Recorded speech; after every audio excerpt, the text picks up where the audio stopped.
Looks like everything's working. All right, today we are going to start section 5.1, and that will cover sigma notation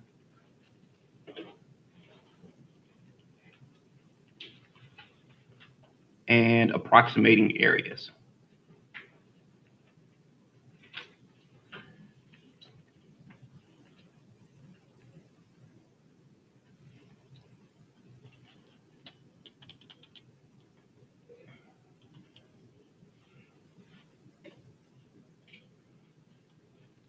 Okay, now the sigma notation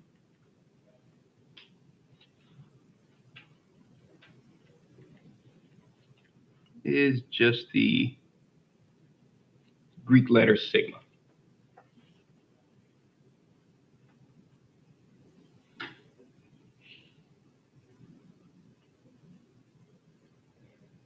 Okay, and we just use that to represent adding terms, but we want to get, instead of just adding the terms together, we just want to be able to write it as one compressed sigma notation.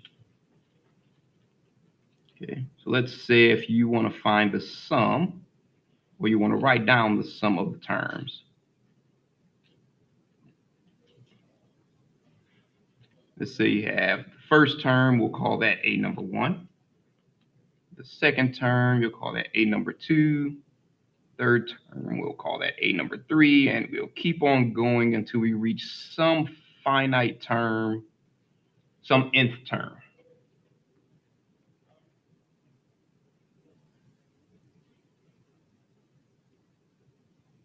Okay, so you could actually write that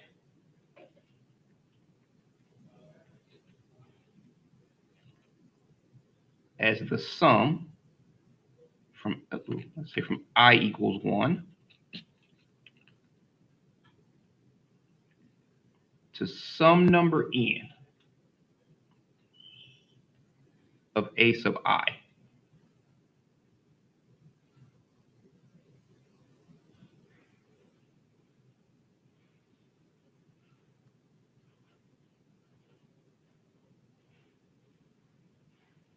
Okay, so all that means is that you're going to take that I and you're going to replace it with 1.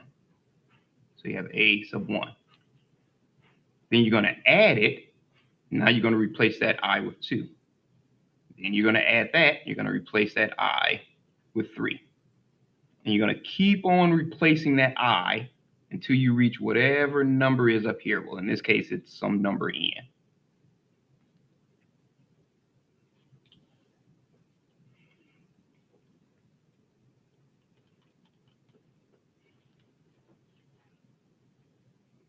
Okay, where we know that the I, that's your index of the summation.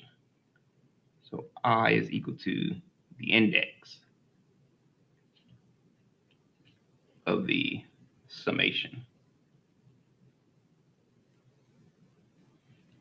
Oops.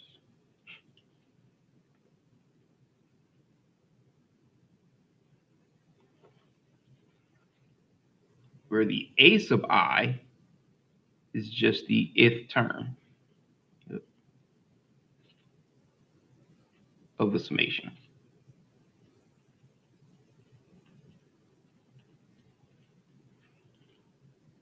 Okay, we had our first term, second term, third term, all the way to our upper bound.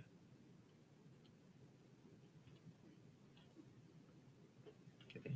So in this case, when I is equal to 1, that 1 is your lower bound. You can think of that as just the value you start with.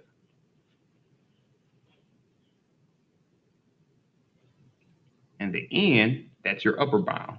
Just think of that as the value that you'll stop at.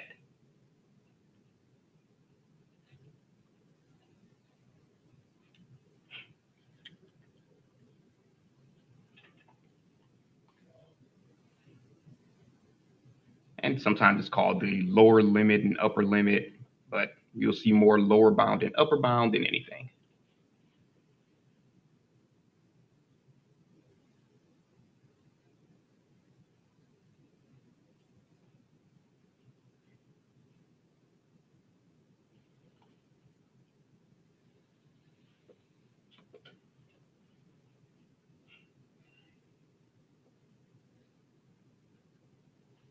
So let's say, for example, if we want to solve the sum from I equals 1 to 6 of I.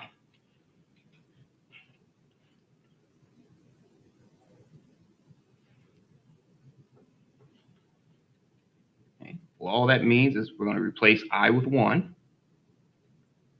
then add that to replace I with 2, then we're going to add that and replace I with 3. We're going to keep doing that all the way until we get up to 6.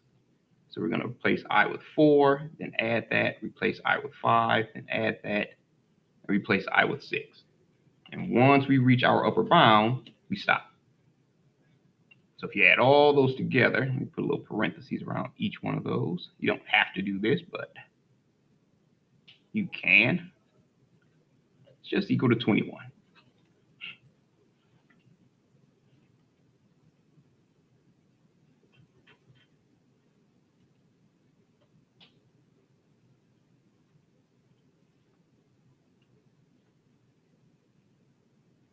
Okay. Now, summations aren't unique. You can write a different summation that will give you the exact same terms.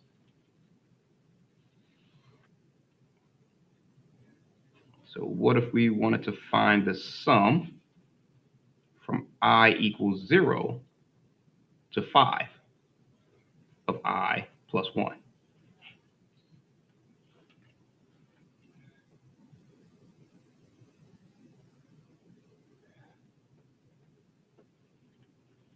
Okay, so for this one, we're going to replace I with 0.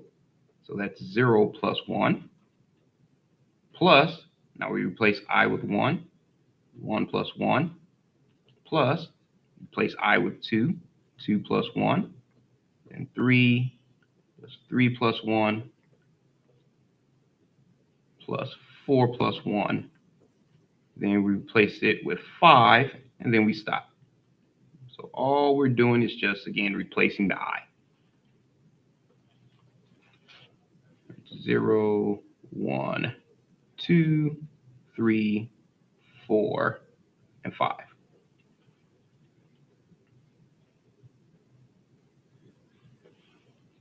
So we know here 0 plus 1 is 1, plus 1 plus 1 is 2, plus 2 plus 1 is 3, plus 3 plus 1 is 4, plus 4 plus 1 is 5, plus 5 plus 1 is 6. So we get the exact same terms, which is again just 21. Oops.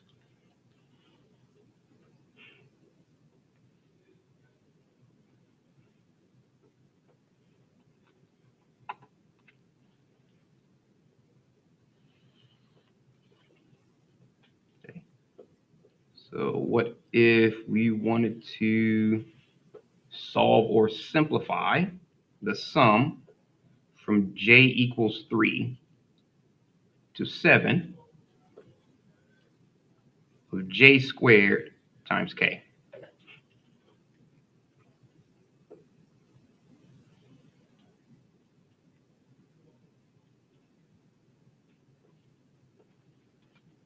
Okay, so for this one, we're just replacing the j because that's our index. So the first term will be 3 squared times k plus 4 squared times k plus 5 squared times k plus 6 squared times k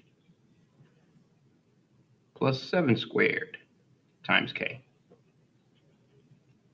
So again, we're just replacing our index.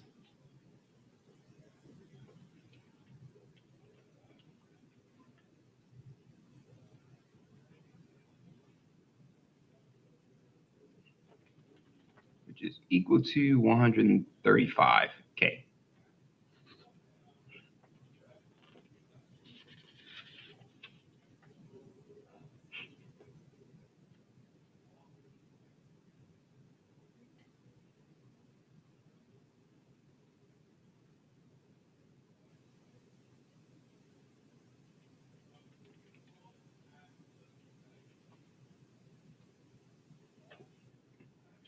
right. Any questions on that so far?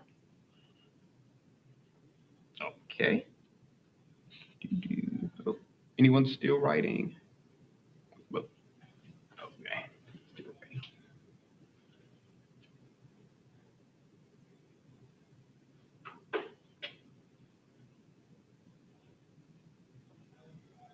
All set. Okay. All right. Now we're going to look at some summation formulas.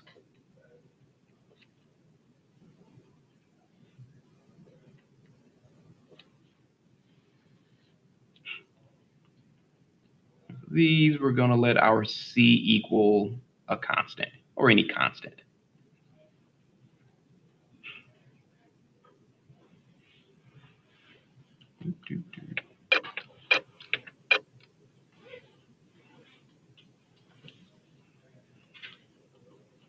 Okay, now the first formula is if we have the sum from I equals 1 to n of any constant, that's just equal to that constant times whatever that value of n happens to be.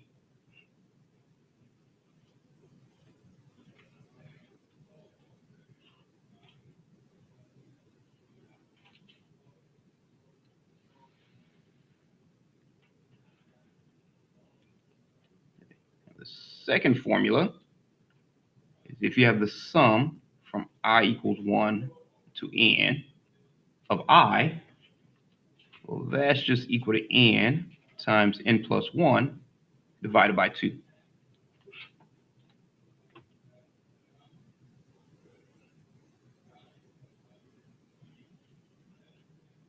The third formula, the sum from I equals 1 to n of I squared. Let's make that squared a little bit neater. Here we go. Well, that's just equal to n times n plus 1 times 2n plus 1 divided by 6.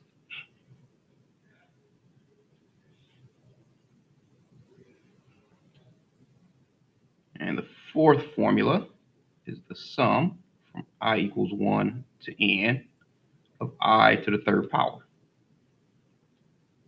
That's just equal to n squared times n plus 1 squared divided by 4.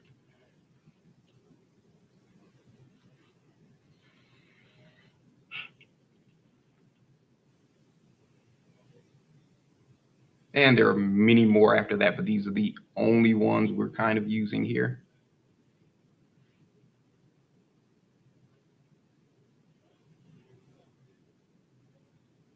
Kind of the higher the exponent, the more complicated the formula becomes.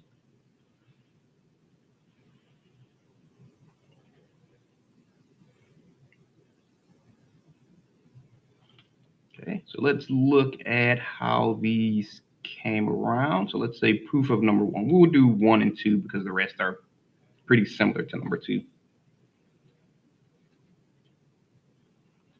Okay, so what if we know that we have the sum from I equals 1 to n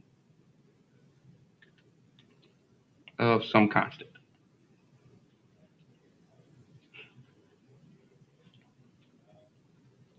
Okay, well, if we replace I with 1, well, there is no I to replace, so it's just the constant.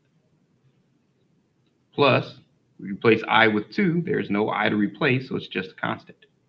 I with 3, you can't replace any I with 3, so it's just a constant.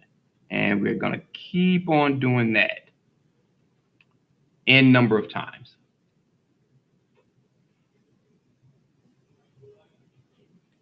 So if you add all of those together, you get that constant times n.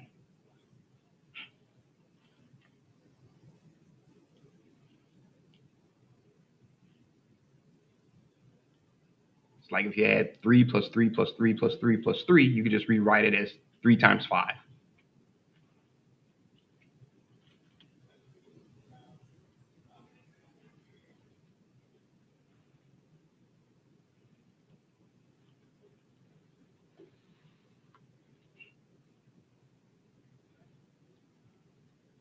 Okay, so what if we prove number 2?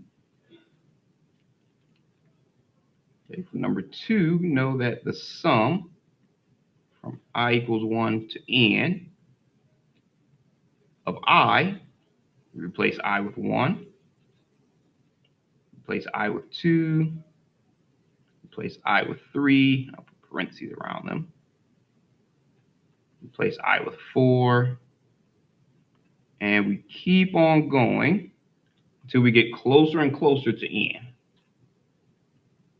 So we have n minus 2 plus n minus 1, and eventually we will reach n.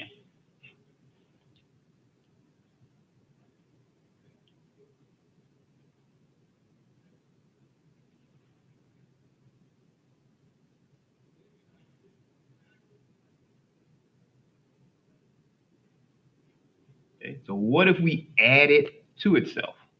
So if we add it to the sum from I equals 1 to n of I, but instead of starting at 1, we'll start at n.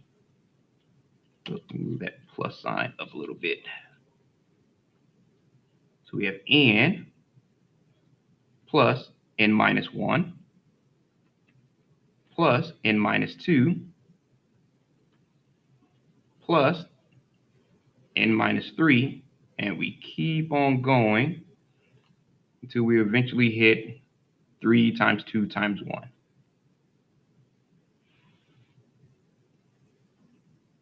Well, 3 plus 2 plus 1.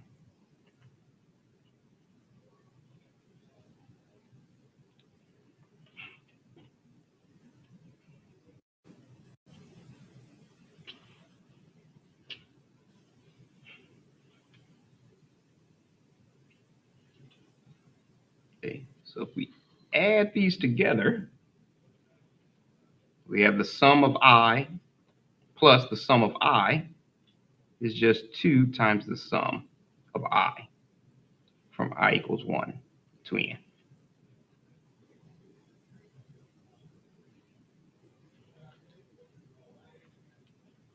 Just like x plus x is 2x.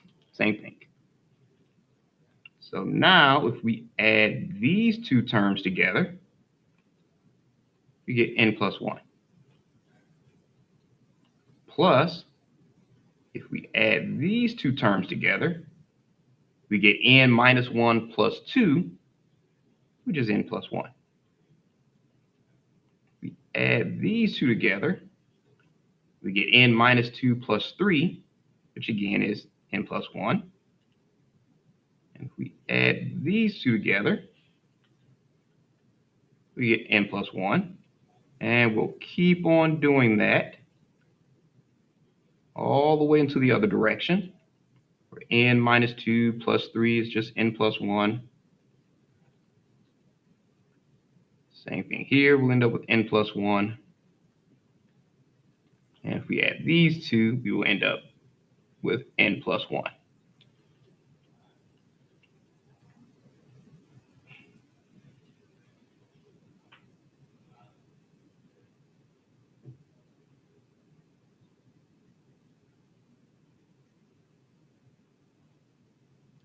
So for both of these, we only had n number of terms, 1, 2, 3, 4, 5, and we stop at some number n.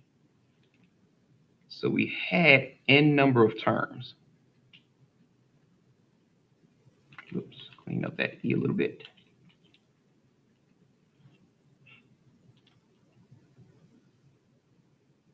So the same way if we had n number of terms up here, that's just C times the number of terms. This would just become 2 times the sum from I equal, oh, bring that up a little. I equals 1 to n of I. That would just equal n times n plus 1.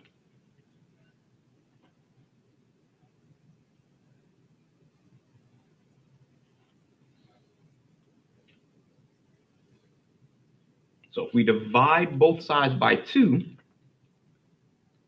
we end up with the sum of I equals 1 to n of I is equal to n times n plus 1 divided by 2.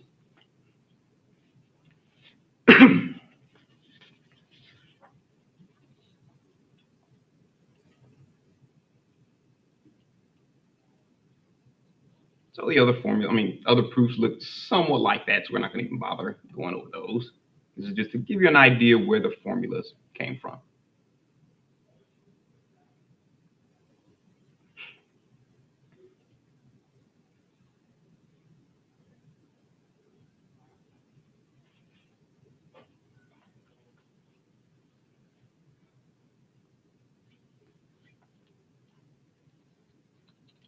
All right. Oops, leave that up for a few more seconds.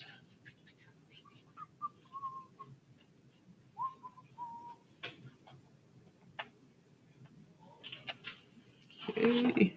Anyone still writing? Okay.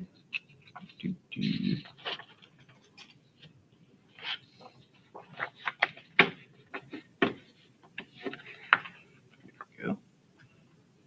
Now we're going to look at some summation properties.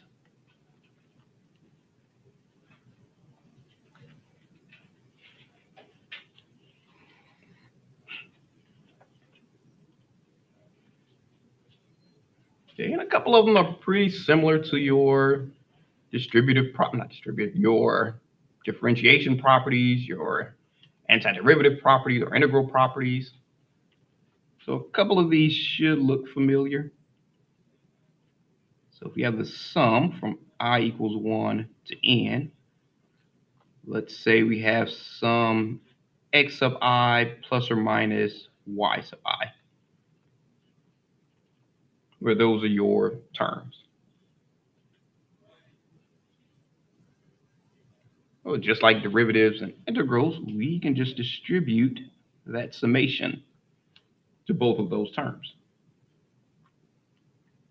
So that's the sum from I equals 1 to n of x sub I, and either plus or minus the sum from I equals 1 to n of y sub I. So that distributive property, again, should look a little bit familiar. That one's pretty common.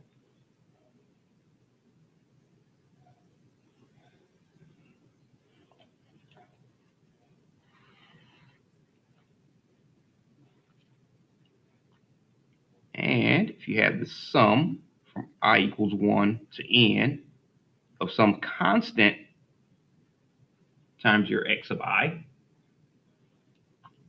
then just like derivatives and integrals, you can factor out that constant to the front.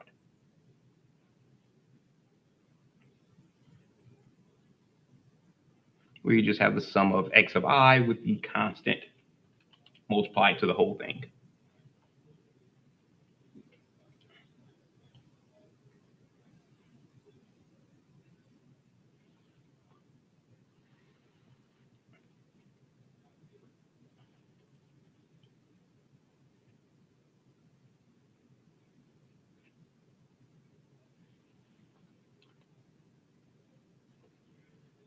Okay. Now the next one is if you have the sum from I equals 1 to n of x sub I plus x sub n plus 1.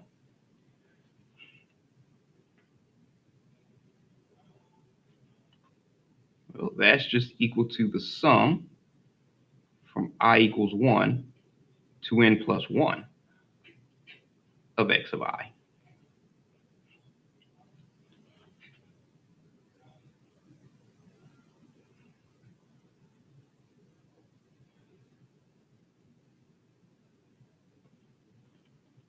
And this proof is pretty quick. So we can do that in a couple of seconds. So let's say you have the sum from I equals 1 to n of x sub I plus x sub n plus 1.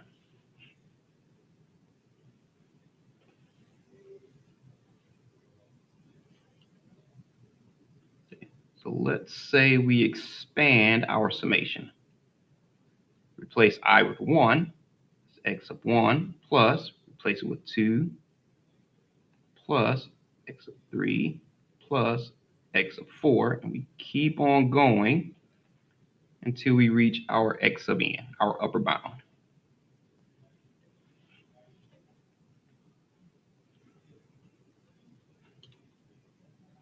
and we still have to add on that x sub n plus 1.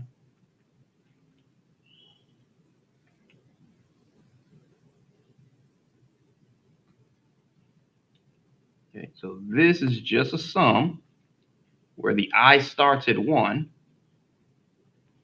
and it ends at n plus 1 now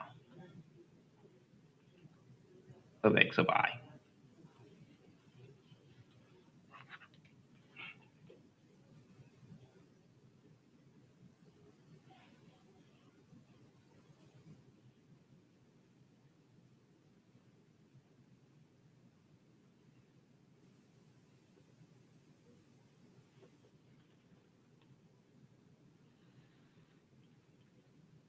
And the next property is that if you have the sum from I equals 1 to n of x of I, that's equal to the sum from I equals 1 to some value c of x of I, plus we can pick it up on the next constant, where I will equal c plus 1 all the way to n of x of I.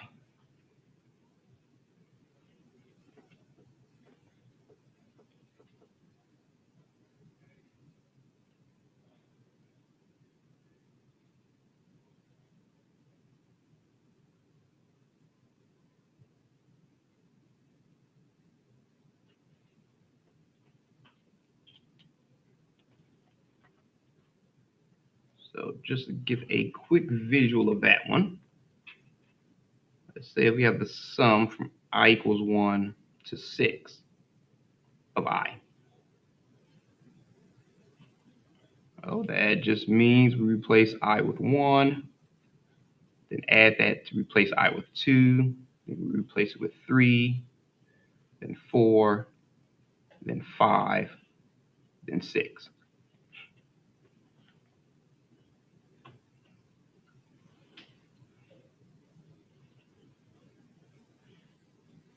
Okay, so if we wanted to, we could rewrite the sum from I equals 1 to 6 of I. We can rewrite that as we took those 4 terms. You can do 3 or 2 or 5. It doesn't matter how many terms. But with this one, that's the sum from I equals 1 to 4 of I. And then we can add that to these 2 last terms. With the 2 last terms, we could rewrite as the sum from I equals 5 to 6 of I. So we're just rewriting this as the sum of those 2. Let me move my plus sign over a little.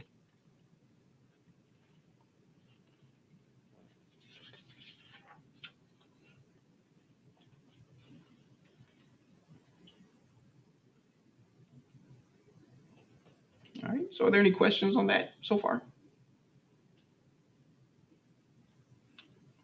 Okay.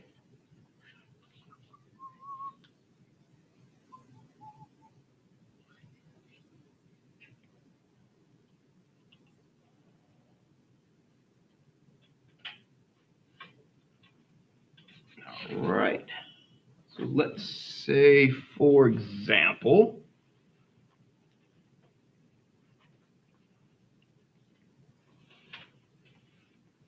if we wanted to evaluate the sum from I equals 1 to 15 of 5I minus 4.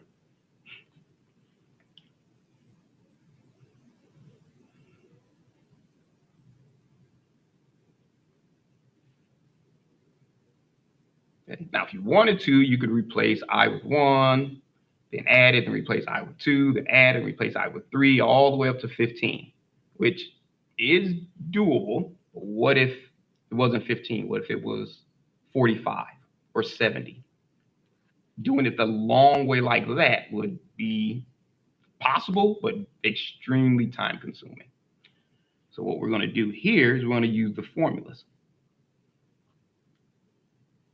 So if you remember, the 2 that we're going to need for this one is the sum from I equals 1 to n of I is equal to n times n plus 1 divided by 2,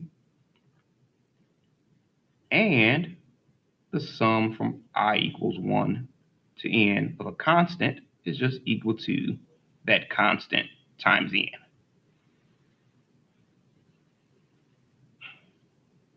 Okay, and we know that because we have a term with just I and we have a term that's a constant.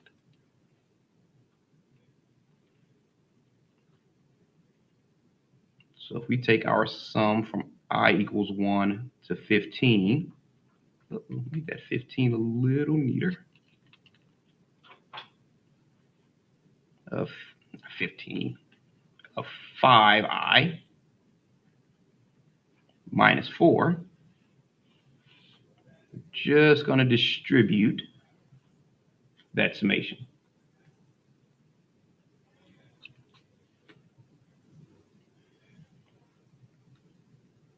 Okay, so we have the sum from I equals 1 to 15 of 5i, but we're going to get that 5 and factor it out to the front.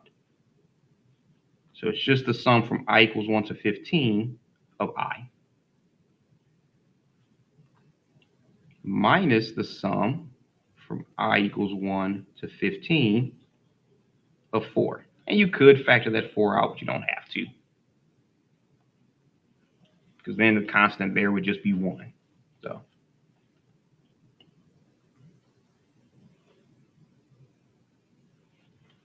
okay, so if you look at both of these upper bounds, both of these, we know that n is equal to 15. It's both your upper bounds.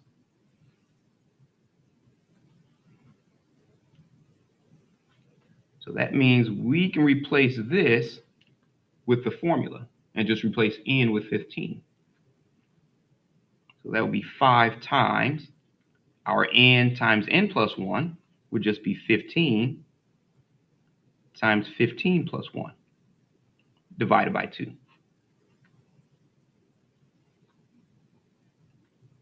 Minus,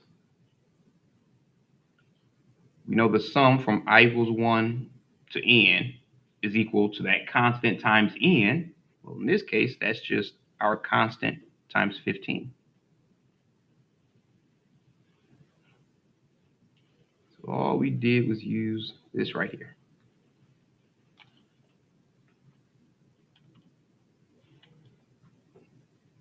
So that gives us 5 times 120 minus 4 times 15, which is 60.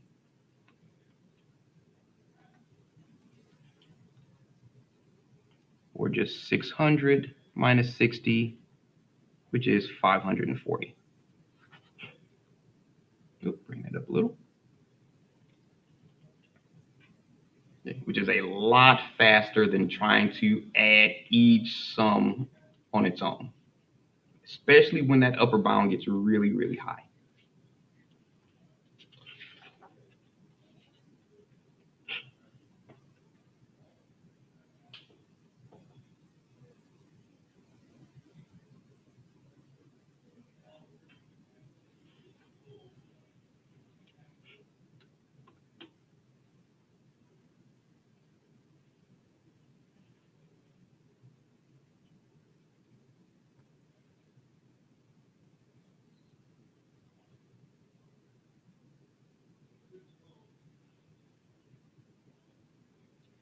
All right. So let's say, for example, if we want to find the sum of 9 to the third power plus 10 to the third power plus 11 to the third power plus 12 to the third power, and we keep adding those all the way until we get to 18 to the third power. Using summation, formulas, and properties.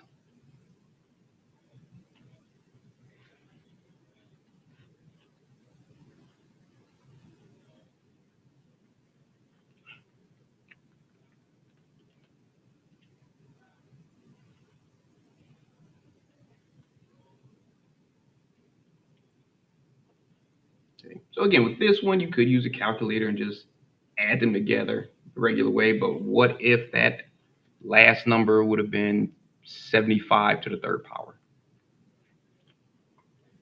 Okay. So then it wouldn't be as easy to add them all together.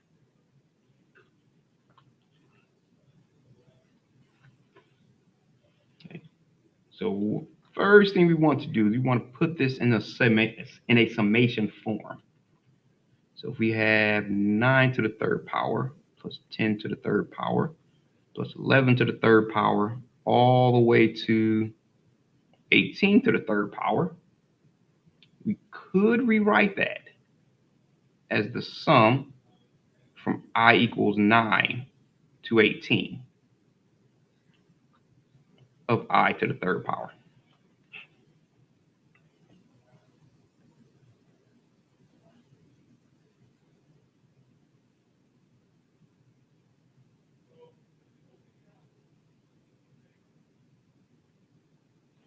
Okay. Replace I with 9, 9 to the third, replace with 10, 10 to the third, all the way up to 18. Okay, so now that we know it's the sum of I to the third power, we just have to remember that the sum from I equals 1 to n of I to the third power, let's make that a little bit neater, is equal to n squared times n plus 1 squared divided by 4. And we know that the sum from I equals 1 to n of I to the third power, we could rewrite that. I would just make it a little neater. As the sum from I equals 1 to some constant c plus the sum from I equals that constant plus 1 to n of I to the third power.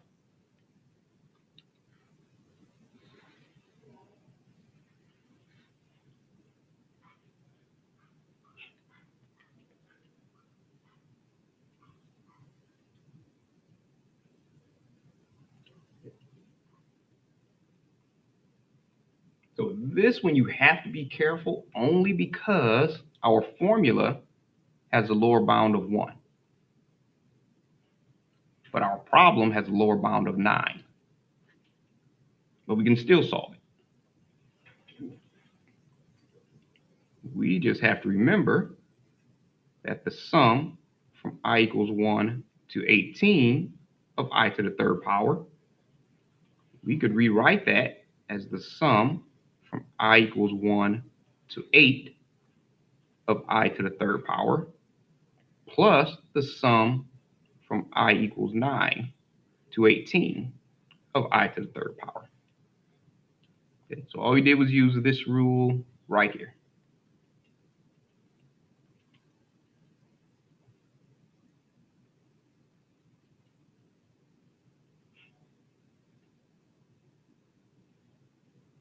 Okay, so this is the one we're solving for, which means we have to get rid of that sum from 1 to 8. So we just subtract the sum from I equals 1 to 8 of I to the third power from both sides of the equal sign, where those two equal 0 and they cancel each other out.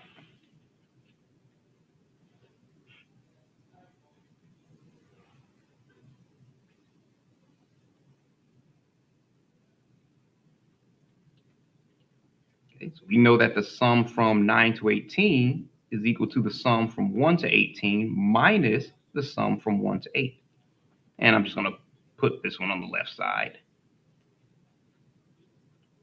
So we have the sum from I equals 9 to 18 of I to the third power is equal to the sum from I equals 1 to 18 of I to the third power minus the sum from I equals 1 to 8 of I to the third power.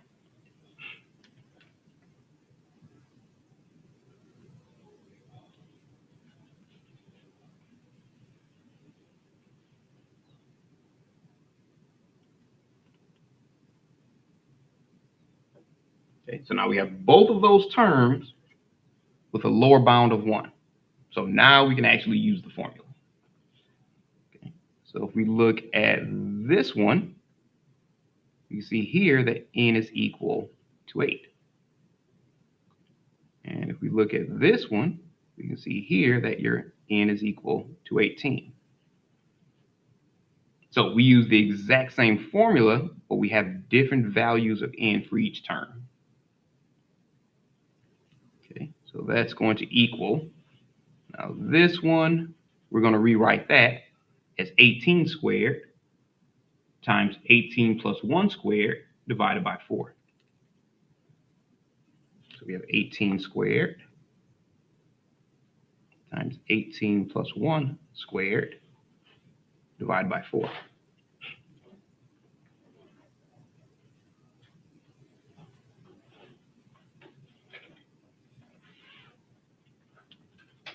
This one right here, we're going to do the exact same thing, but we're going to use n is equal to 8. So it's going to be minus 8 squared times 8 plus 1 squared divided by 4. So again, those formulas can come in very handy. Okay, so if you get 18 squared times 19 squared divided by 4, you should get 29,241 minus 8 squared times 9 squared divided by 4, you should get 1,296, which is equal to 27,945.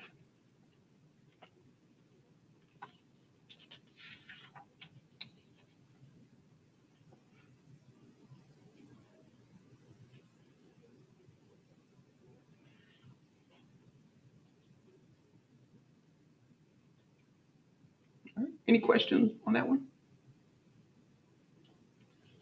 All right.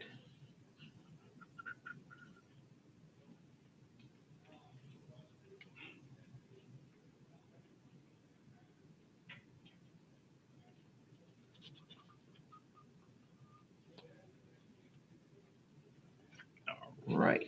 Let's go.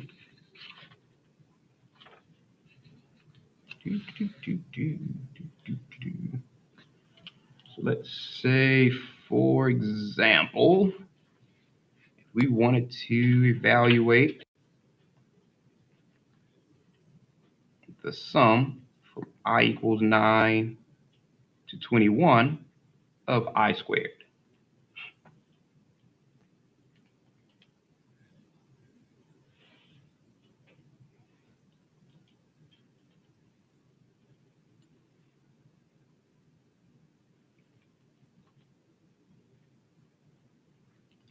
So since we're dealing with I squared, we just have to remember that the sum from I equals 1 to n of I squared is equal to n times n plus 1 times 2n plus 1 divided by 6.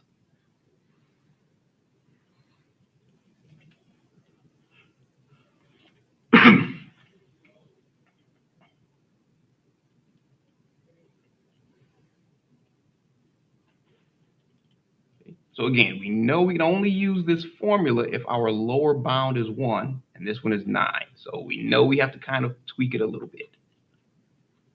So we could just rewrite this as the sum from I equals 1 to 21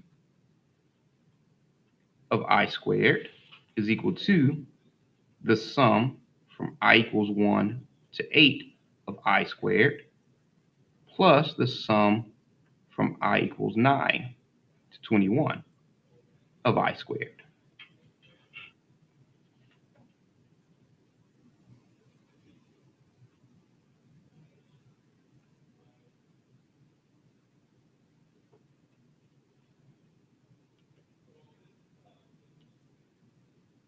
And just like we did before, we want to isolate what we're solving for. So in this case, we just subtract the sum from I equals 1 to 8 of I squared from both sides of the equal sign, where these two equal 0 and cancel each other out.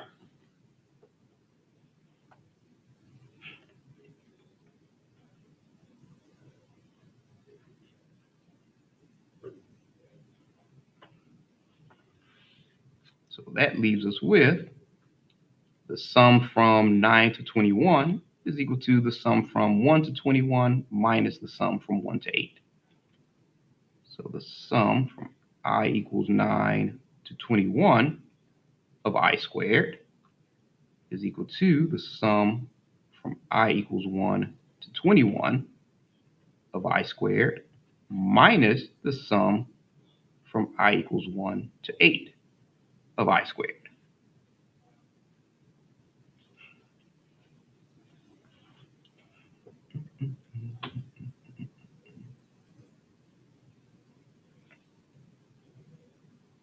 Okay, so now we have the two terms with a lower index of 1 or lower bound of 1. So we see for this term, n is equal to 8. Okay, clean up that 8 a little. And for this term, we see that n is equal to 21. So they're going to use the same formula, just different values of n. So they're going to equal, and for this one, we're going to replace that with 21. Bring that down a little. Times 21 plus 1.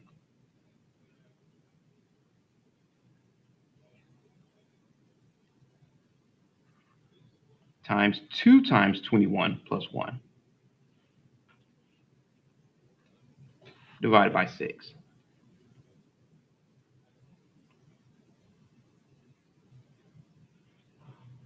Okay. Minus, now we're going to use the same formula for this one, but we're going to use 8 for our n. So that's 8 times 8 plus 1 times 2 times 8 plus 1 divided by 6.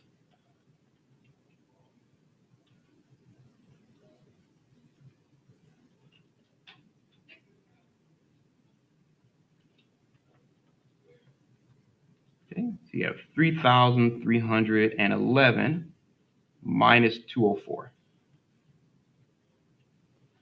Which should give you 3,107.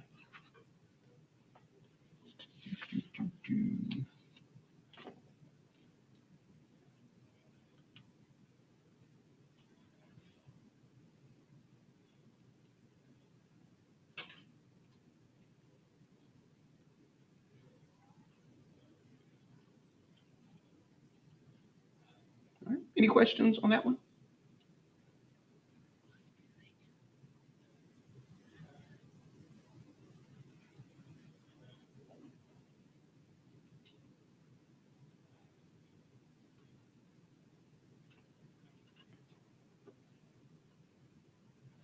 All right.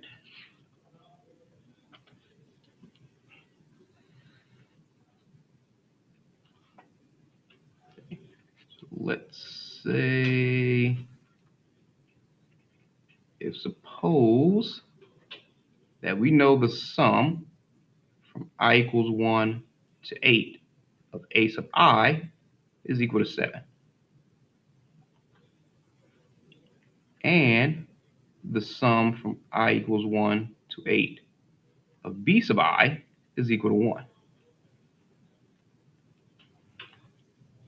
So we want to find the sum from I equals 1 to 8 of a sub I plus 3 times b sub I.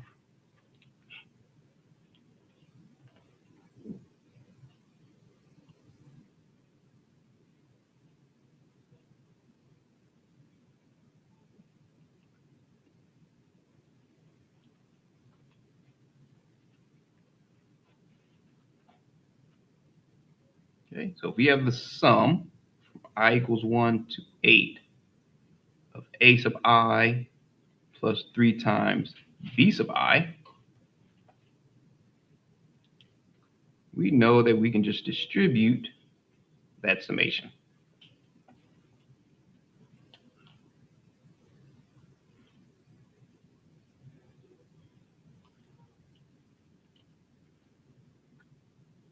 So that would give us the sum from I equals 1 to 8 of a sub I, plus that 3, we can just factor that out to the front. So 3 times the sum from I equals 1 to 8 of b sub I.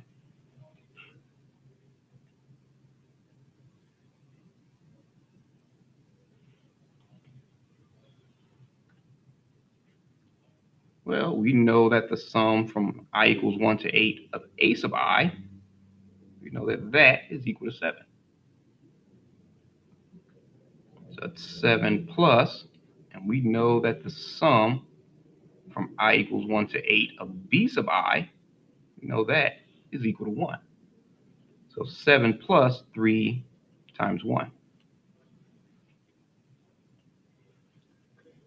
which is 10.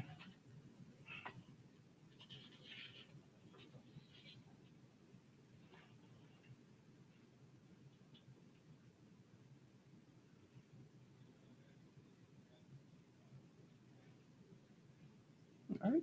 Any questions on that one? All right.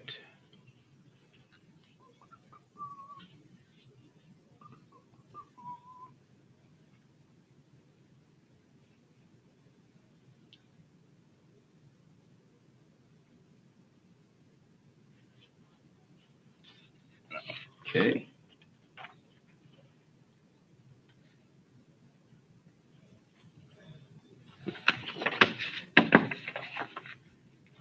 Let's say if suppose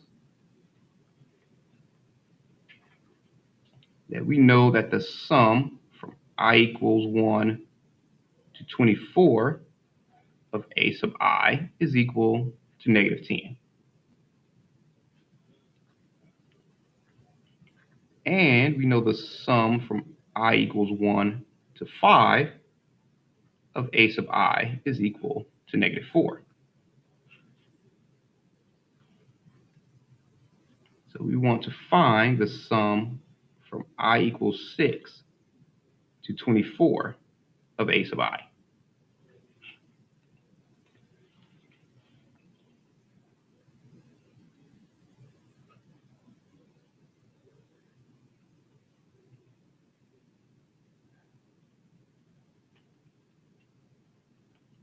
Okay. So again, whenever you're solving for a summation where the lower bound is not 1, you know you're going to get that summation and break it up into multiple terms.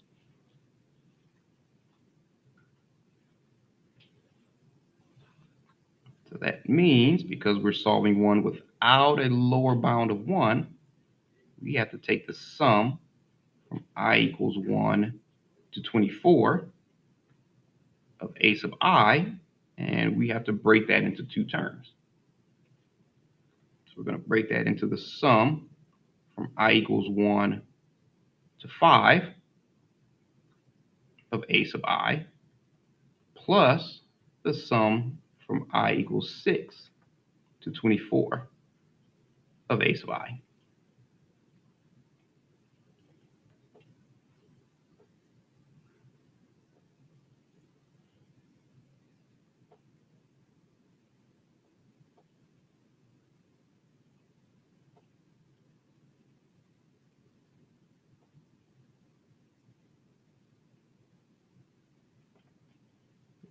So again, we know that we're solving the one from 6 to 24, which means we have to get rid of the one from 1 to 5, so we're just going to move it to the other side.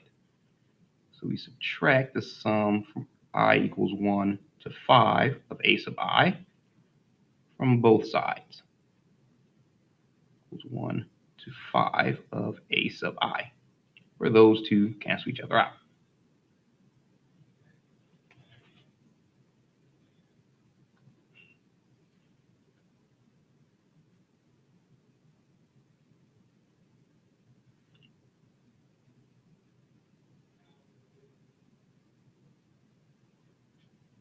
So we can rewrite this as the sum from I equals 6 to 24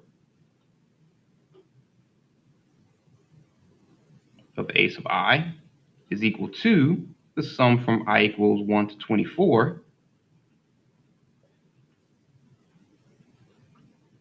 of a sub I minus the sum from I equals 1 to 5 of a sub I.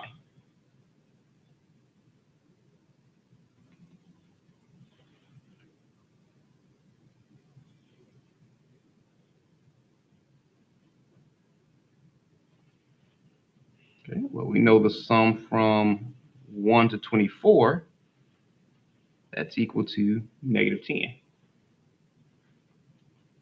That's going to equal negative 10 minus, and we know the sum from 1 to 5 is equal to negative 4. So minus negative 4. So that's negative 10 minus negative 4, which is the same as negative 10 plus 4, which is equal to negative 6. Oops, bring that up a little.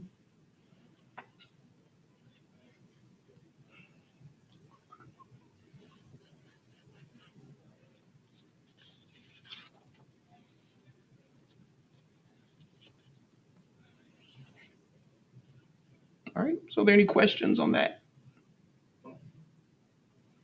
All right, leave that up for a few more seconds.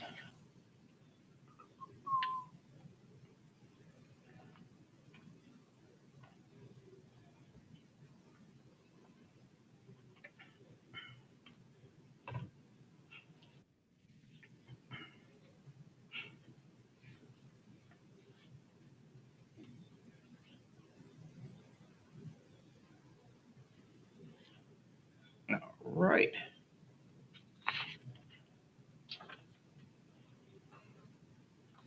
Okay. So now we're going to use that summation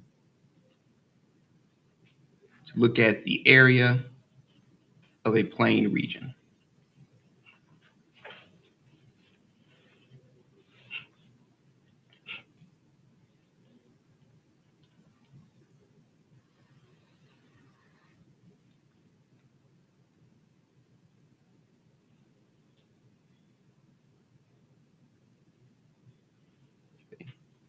So this section all revolves around a very simple formula.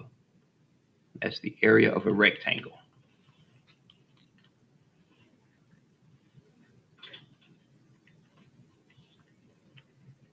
which we know is just equal to the length times the width.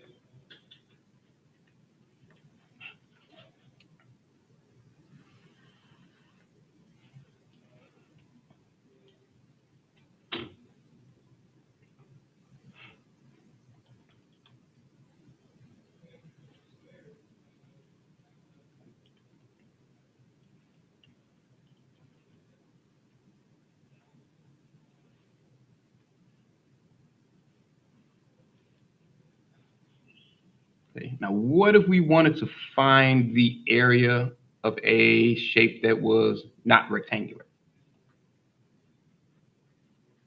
So what if we wanted to find the area of a non-rectangular function?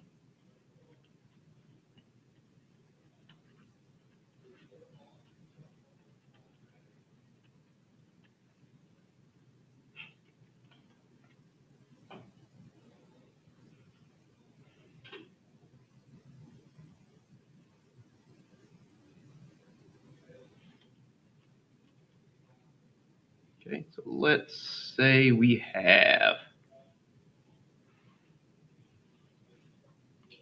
some random function. And let's say this is our function. Some random non-rectangular function. Make this a little bit longer.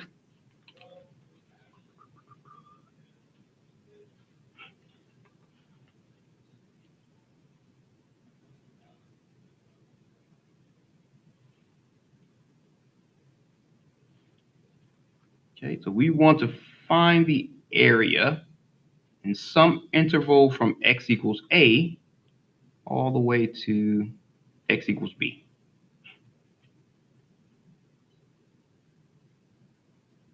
Okay, so we just want to find the approximate area. Well, this one doesn't have really a shape where you can just plug in a formula and say that's the area, but we do know that the area of a rectangle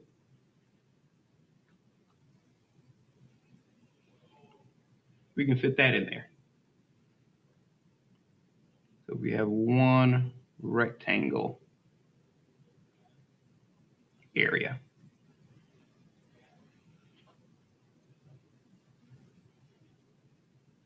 Okay, so we could approximate and say, okay, the area under here is the length and the width of this rectangle. So that would be an approximate area, which, true, it would be an approximate area. It would be in the general vicinity of the actual area. The only problem is you have all of this space that's not being accounted for when you use just that one rectangle. So yes, you did approximate an area, but you're way off because you're leaving all of that space unaccounted for. So this is your approximate area of your function f of x, if this is f of x.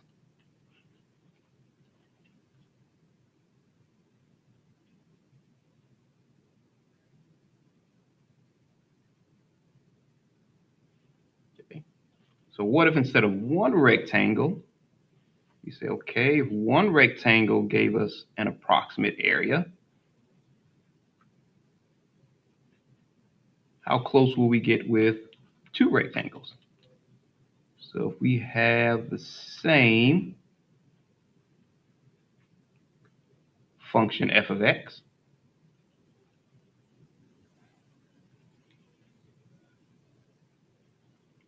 and we're looking for the area from x equals a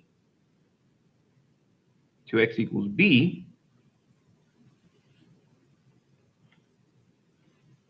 if we had two rectangles, and we could say, okay, we want the area from here to here, plus we want the area from here to here.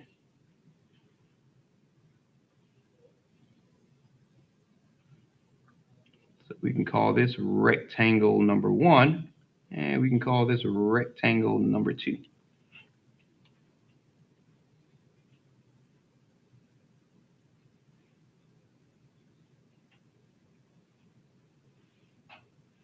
So if we want to find the approximate area of this one, we just add rectangle number one plus rectangle number two.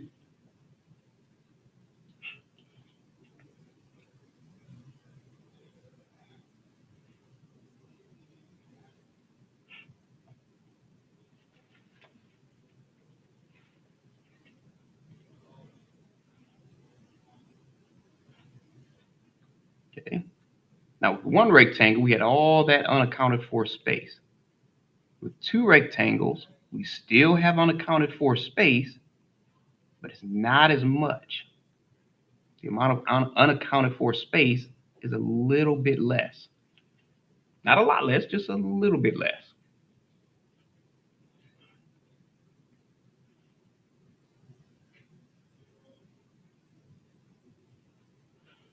Okay. So what if we decide, okay, we're going to use 5 rectangles now?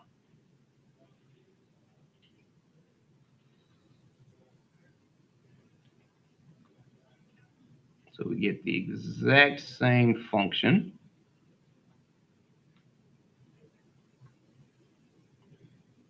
From x equals a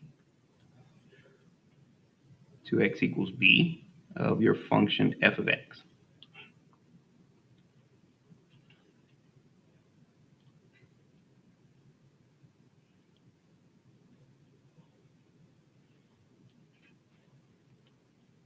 So let's say if we get one rectangle and two rectangles, three rectangles, four rectangles, and five rectangles.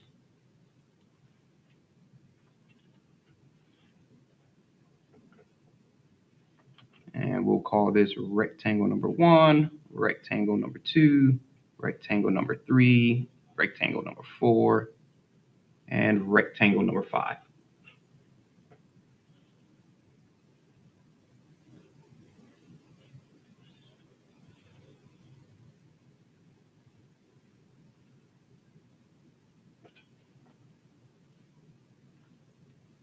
So that means the approximate area can be found by just adding those 5 rectangles. R1 plus R2 plus R3 plus R4 plus rectangle number 5.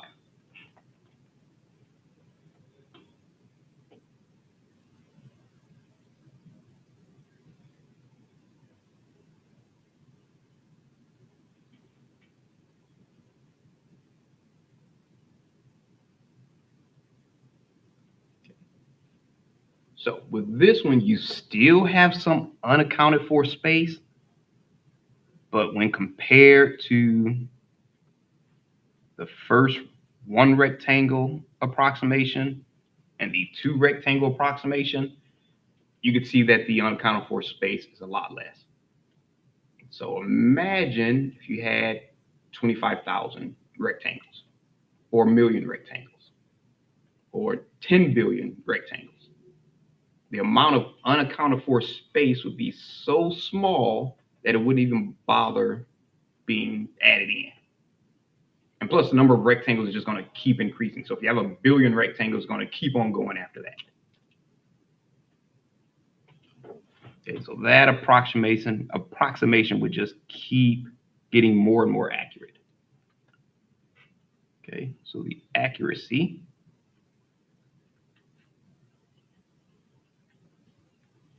would improve with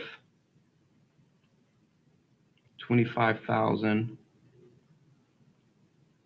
100,000, 1 million, and keep on going, rectangles.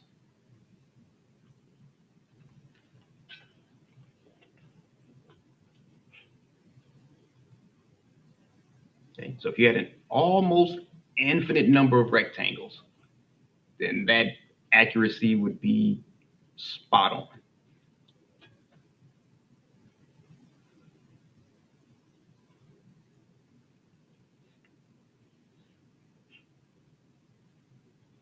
Okay. Now, if you notice with these rectangles, they're all below the function. Okay, so that means each of our approximations were less than the actual area because we always had some unaccounted for space.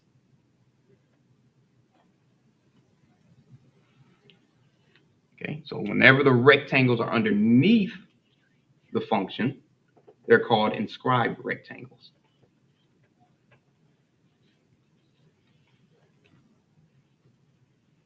Okay, so we know that rectangles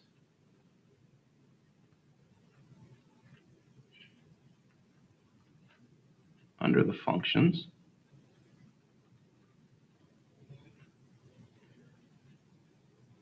are called inscribed rectangles.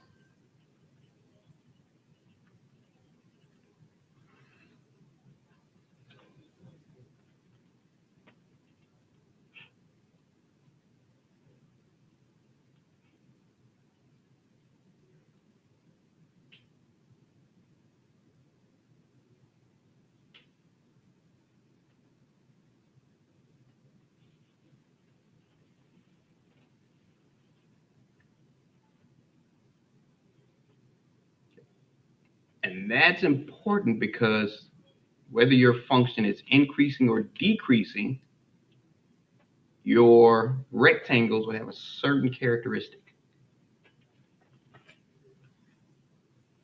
Okay? So you notice with each one of those, the right endpoint of the rectangle is touching the graph.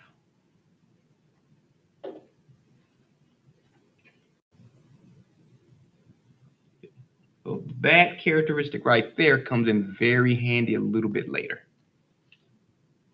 So just to kind of give a quick sketch describing that. So if our function is decreasing and we wanted to keep all of our rectangles underneath the graph, then the right endpoints will touch.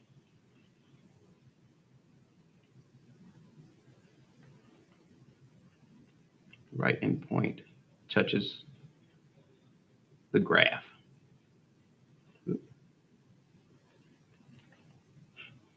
And we can kind of put a little square around that.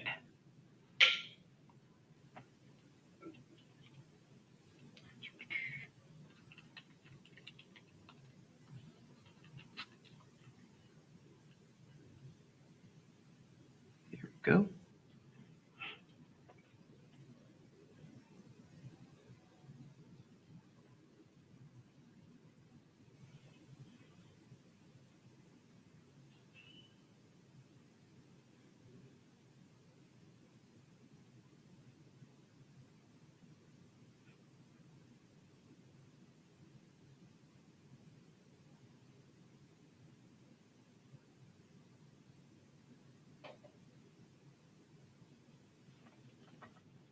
Okay, well, let's say if we have a function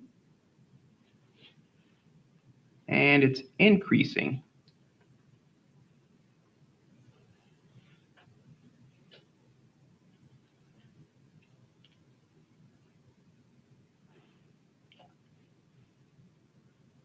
Well, if it's increasing, if we wanted to keep our rectangle up underneath the graph, we'd have to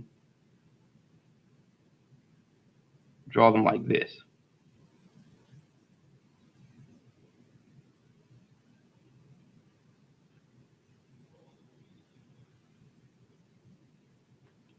And notice here, the left endpoints are touching the graph, or the graph. So the left endpoint touches the graph. And put a little square around that since it's just a note. And that happens when your function is increasing.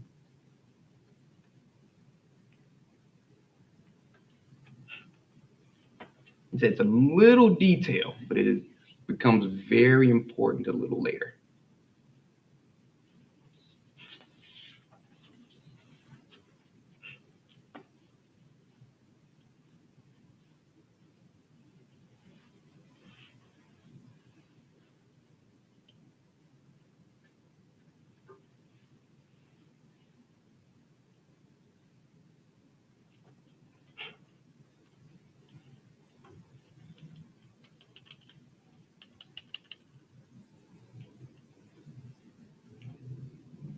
All right.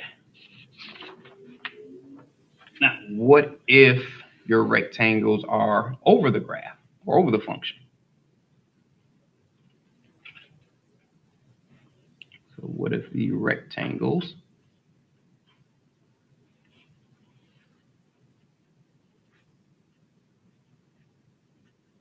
are over the function?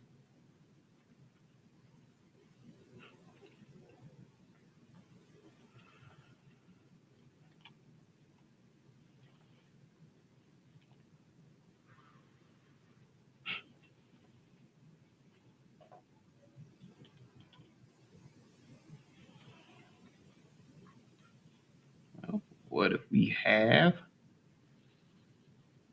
our function and let's say the very same function or a similar function to what we had before.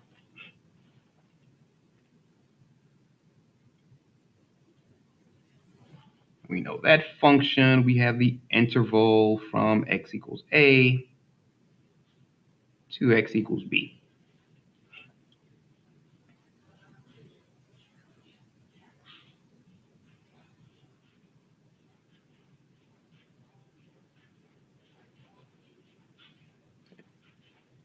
So what if we wanted to find the area, but we wanted our rectangle to be over the graph? Well, in order for it to be over the graph, if you started at some point, it would have to go over the whole thing.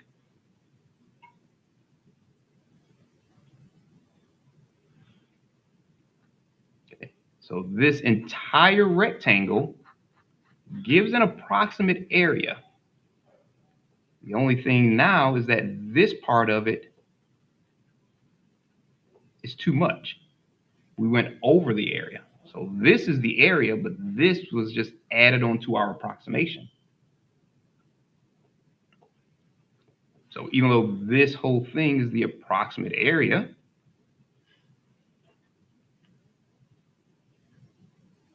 it's a little bit, well, a lot bigger than our actual area. So this is just one rectangle.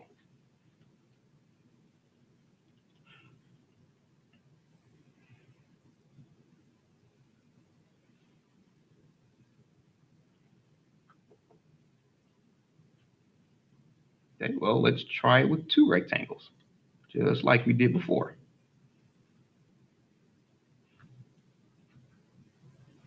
X and our y and our function from x equals a to x equals b.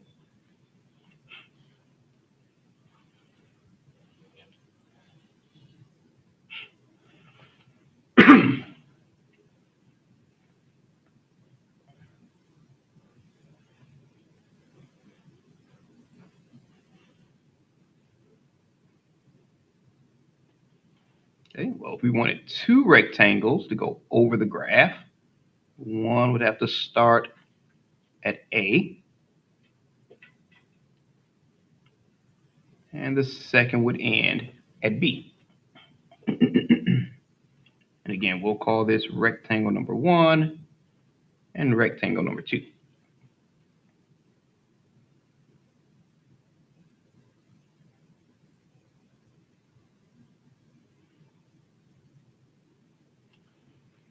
So if we added the area of rectangle number 2 and rectangle number 1, we'll get an approximate area, which is rectangle number 2. Oh, I'll say 1 and 2. Might as well go in order. Rectangle number 1 plus rectangle number 2. Again, the only problem is we have all this extra added to our approximation.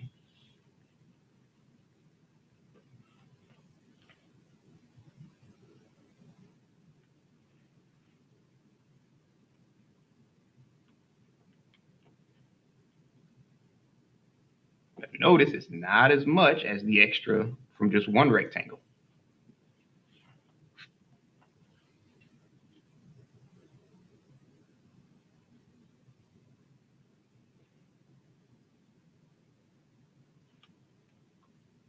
And just like we did before, we'll do one more, but we'll have 5 rectangles. Make that a little bit longer.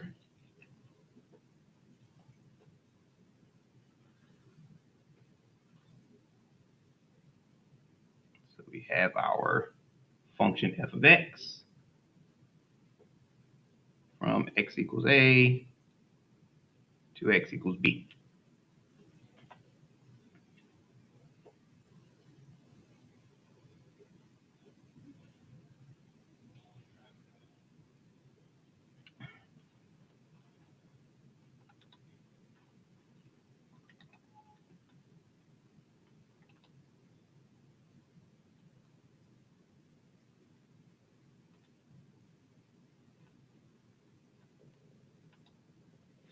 Okay,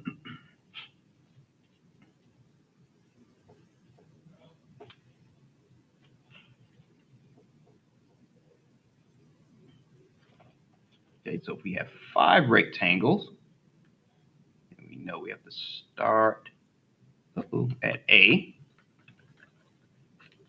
our first rectangle, second rectangle, third rectangle, fourth rectangle, and I think I made the first one a little wider than it needed to be. So it's a little bit off.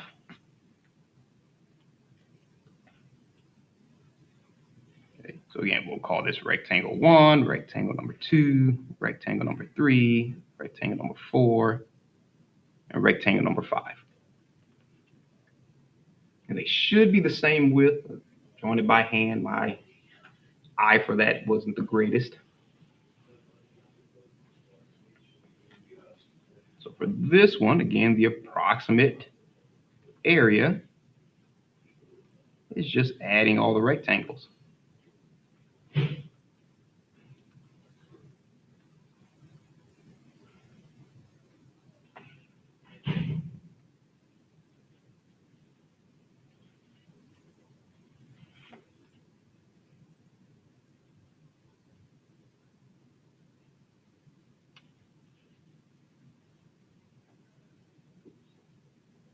So if we did add all of those, our approximate area would just be the sum of all of those rectangles, just like before. But we still have that extra, but it's not as much.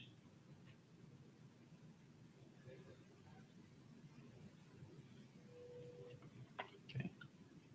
So before, when we were under the rectangle, we had space unaccounted for, but as we increased the rectangles, that space got smaller and smaller.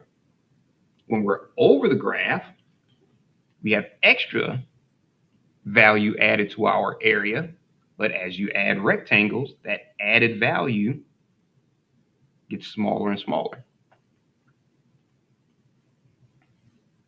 So just like before, if you increase it to 25,000, a million, a billion, a trillion rectangles, that extra space gets smaller and smaller and smaller to the point to where it's really insignificant.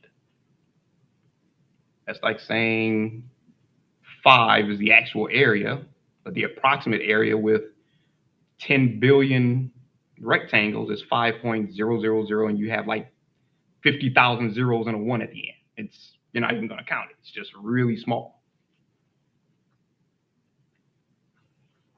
Okay, so we know that the accuracy, just like before, will increase as the number of rectangles that we will call n approaches infinity. So we'll have n number of rectangles approaching infinity.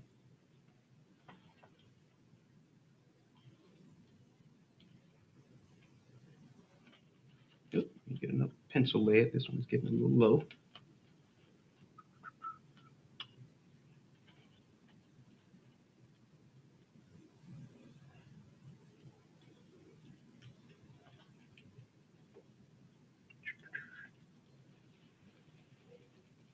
There we go.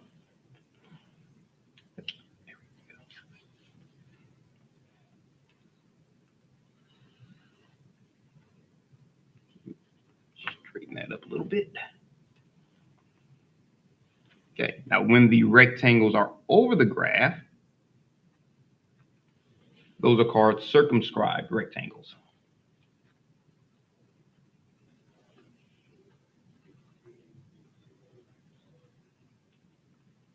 The rectangles are over the graph or over the function.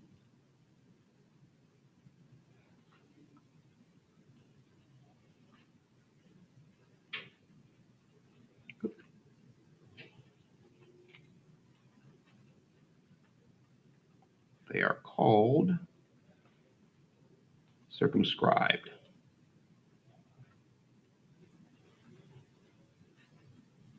Rectangles.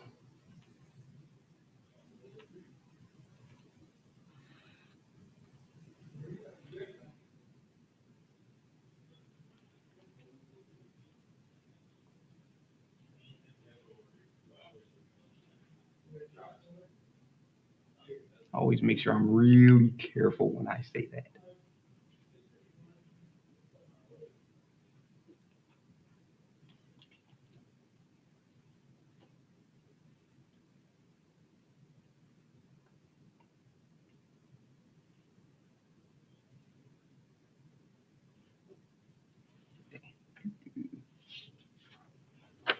Okay. So if you notice, when the function is decreasing and the rectangles are over the graph, the left endpoint touches the graph. Where before, when it was decreasing for the rectangles below, the right endpoint touched the graph. So again, a little detail, but very important going forward.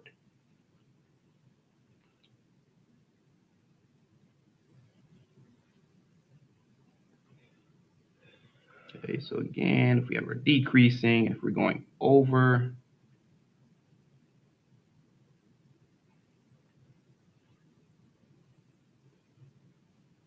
we see the left endpoint touches.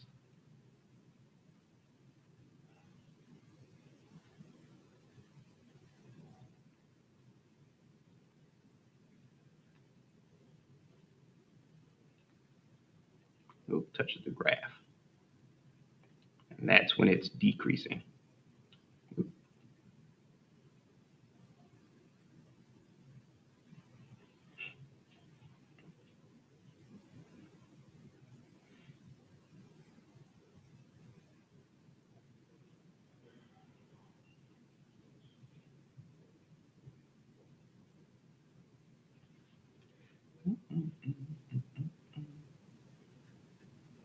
And when our function is increasing, let's say you have some increasing function, and you wanted your rectangles to go over the graph. And for this one, we'd have to go up a little bit and to the right. We have to go up a little bit and to the right. You have to go up a little bit and to the right.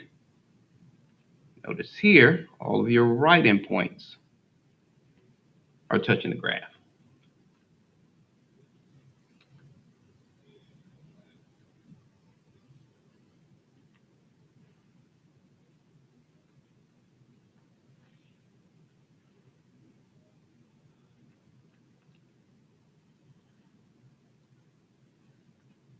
And that's when your function is increasing.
All right. So if, let's say if we wanted to find the area of some random function. but we wanted that random function to have an actual process. Okay, so let's say your function looks like that.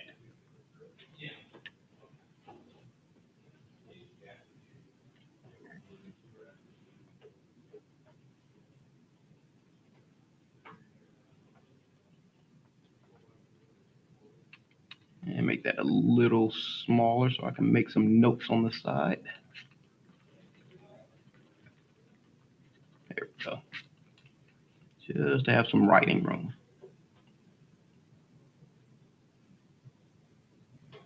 Okay, so let's say we decide we're going to put our inscribed rectangle right here. It's decreasing there, so the right endpoint has to touch.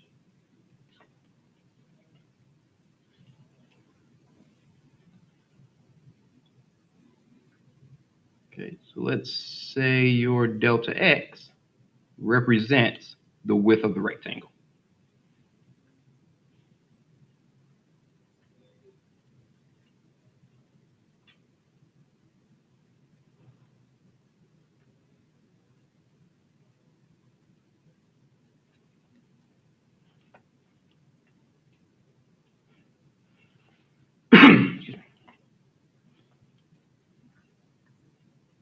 And the height of the rectangle, we'll say that's f of lowercase m sub I.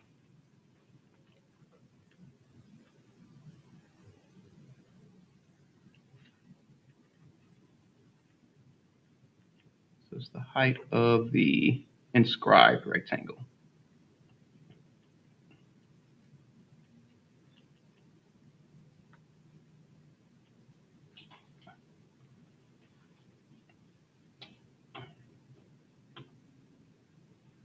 Okay, so let's say for that very same width of delta x, we're going to put our circumscribed rectangle. So we're going to go over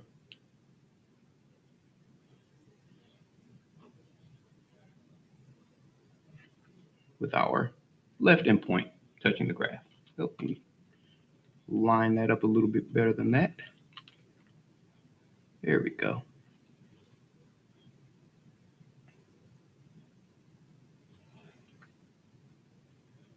Okay, so we know that this height, we'll say that's f of uppercase M sub I.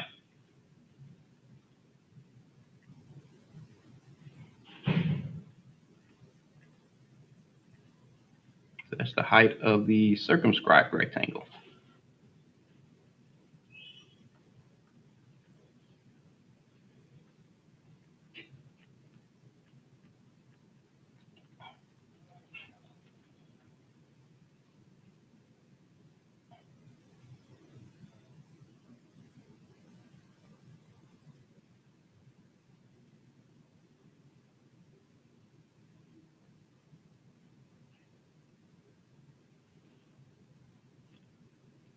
Okay. Well, we know one thing, that the area of the inscribed rectangle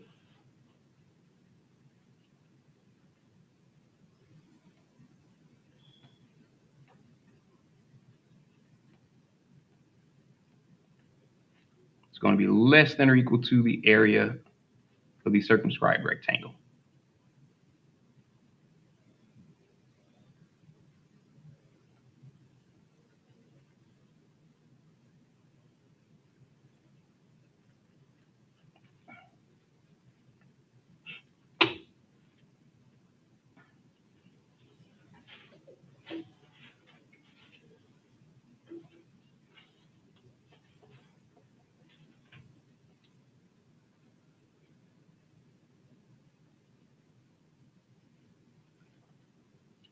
Which means if we take the length times the width of our inscribed rectangle,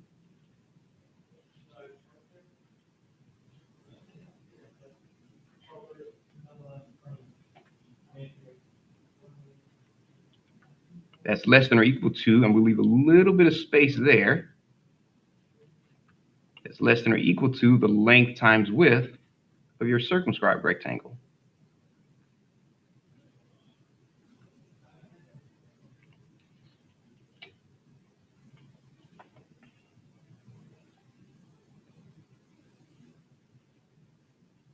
So if one is too small and one is too big, somewhere in between there is the actual area.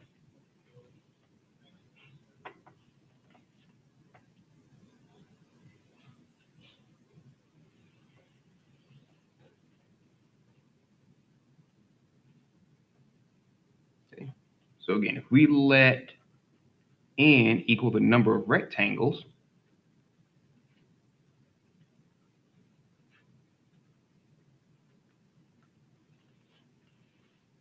and we know, just like we saw before, if you increase the number of rectangles, you get closer and closer to the actual area. So as n approaches infinity, as a messy infinity,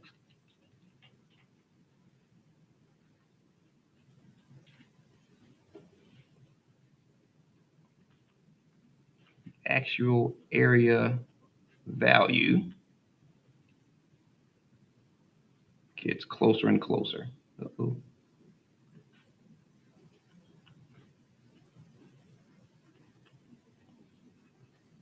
Okay, so we get closer and closer to the actual area.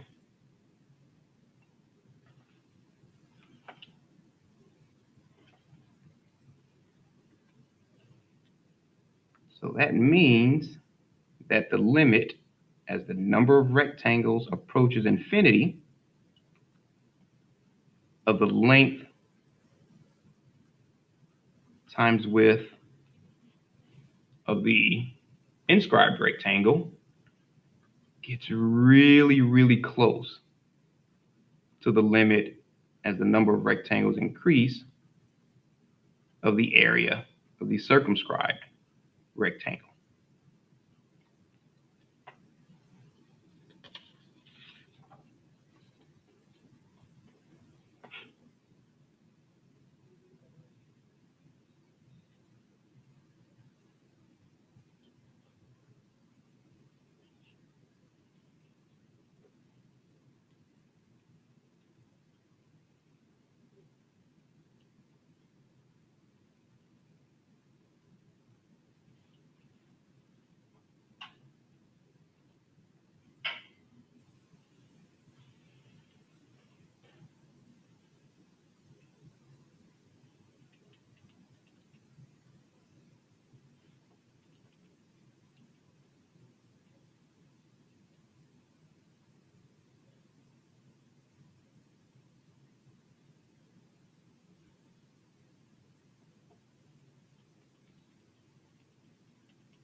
Okay. And that brings us to our definition.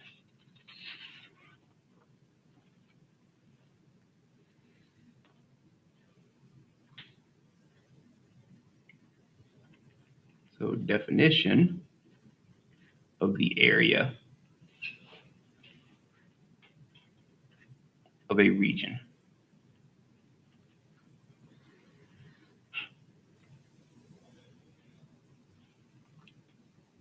Okay. So what if we let f of x represent a continuous function?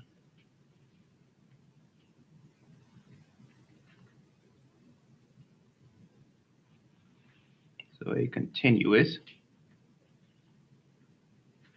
non-negative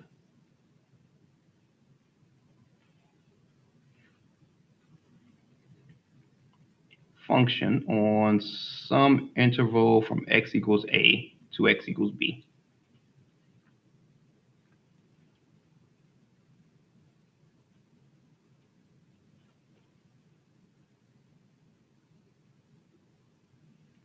Okay. We know that the area is bounded by the function, by the graph of the function f of x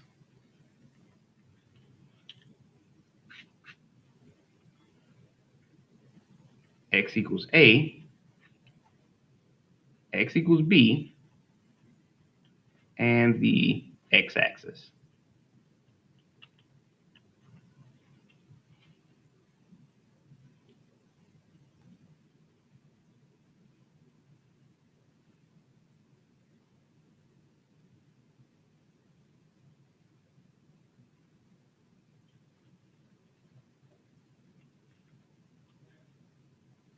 Okay.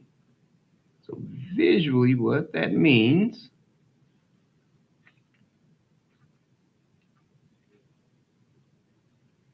that if you have some, well, make that a little more curved. Here we go. You have some function f of x. Then it's bounded by f of x,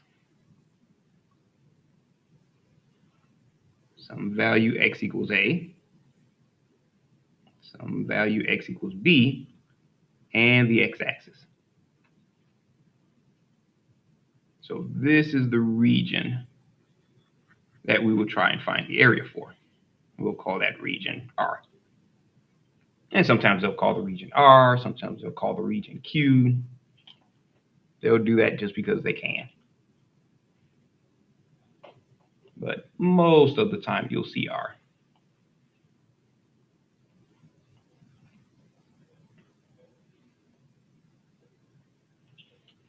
Okay. So let me move this over just a little bit because I want to write something in that region. I'll put it over here. So what if we have our rectangle? Remember, we had one where part of it was below, part of it was above.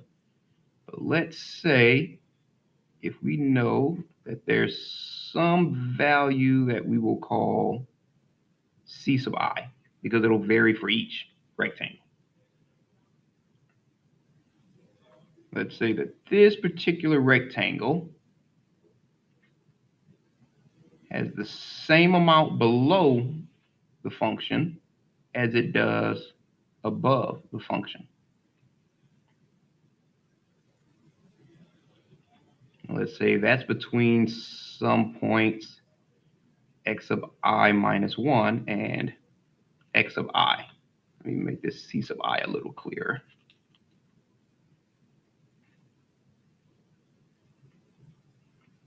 So if it's the same amount below and the same amount above, then that's giving us the actual area, or really, really close to the actual area of that particular rectangle. And it's giving us a pretty accurate description of the area in that section below our function.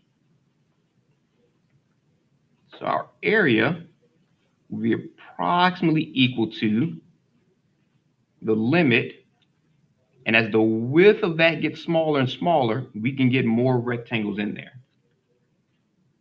So that's when our delta x, I'll actually put the first one, I'll just put it as n approaches infinity. Same thing. So as n approaches infinity,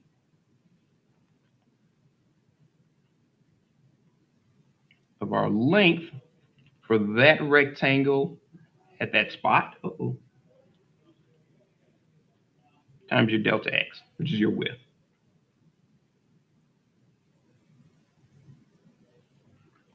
Where we know that C sub I is somewhere between the endpoints of that rectangle. So x sub I minus 1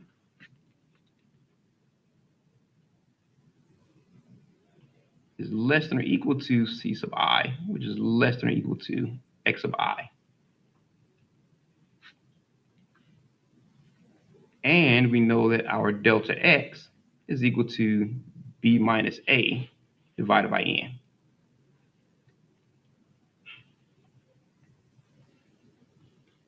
Okay, so it's just that entire the distance between those two endpoints divided by the number of rectangles. Where n equals the number of rectangles.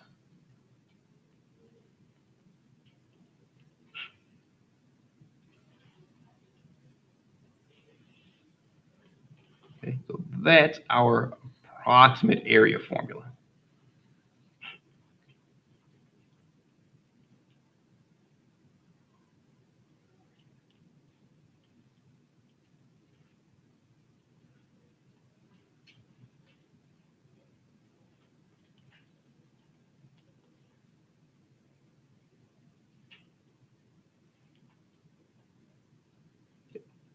Now, a similar definition,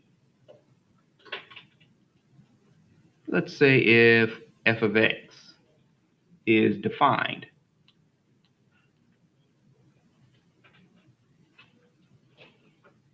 on the interval from a to b, and we know that delta x is a partition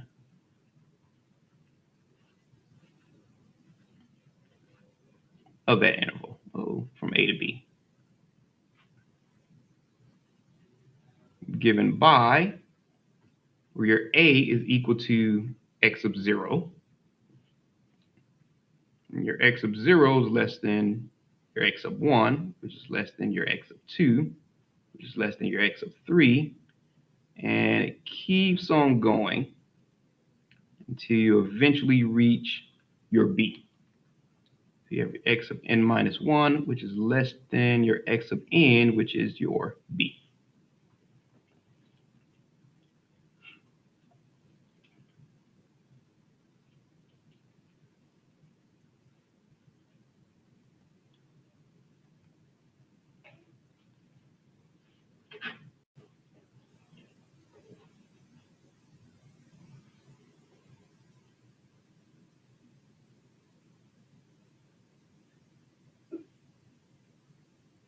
Okay, so all that means is that if we put our first rectangle in here, you'd start at A and you go, which is x0 to x1. Then the next rectangle will be x1 to x2. Then the next rectangle will be x2 to x3. But they have to be in ascending order. And then you go all the way, have all your rectangles till you eventually reach the right end point of your last rectangle, which would be x of n, which is your b.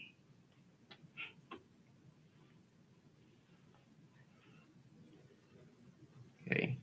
And most of the time, the rectangles are the same width, but if they're different widths, it doesn't matter much because we could just have, instead of delta x, we have delta x sub I. So that's just the width of that particular partition.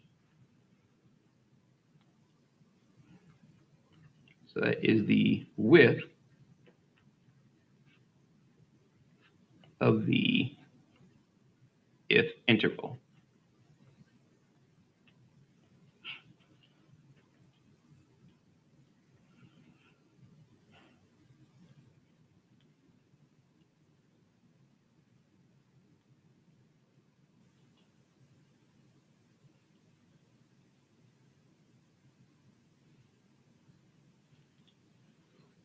Okay, so as long as we have our midpoint c sub I,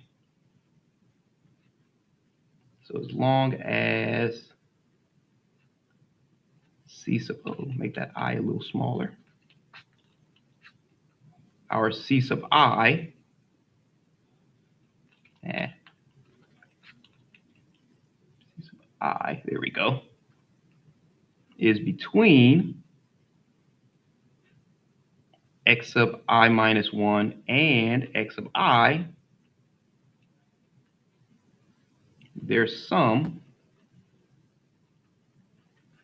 will be the sum from I equals 1 to n of f of c sub I times delta x sub I whenever x sub I minus 1 is less than or equal your c sub I is less than or equal to your x sub I.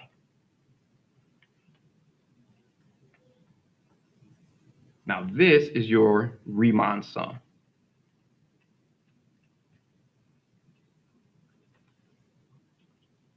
Which is the formula version of counting the rectangles.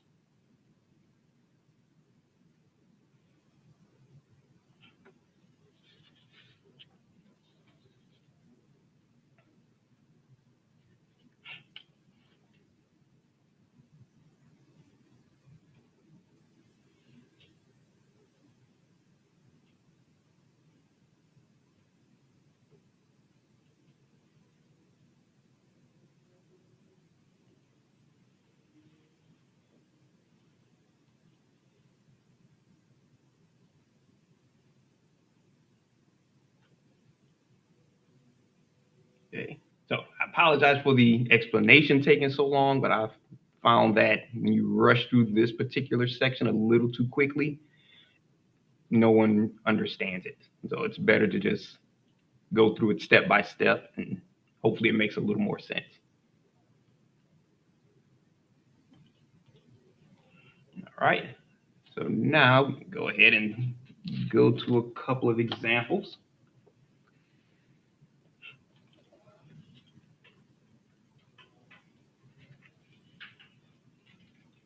Okay. So let's say, for example, if we are using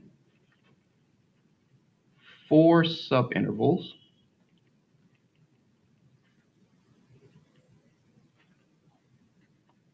for f of x is equal to 19 plus x squared on the interval from 2 to 3.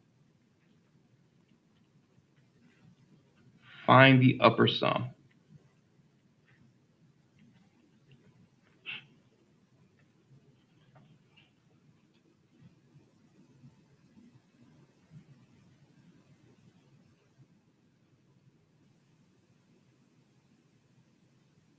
Okay. Now the upper sum is just the sum when the rectangles are going over the function or over the graph of the function. The lower sum are your inscribed rectangles that are below the function.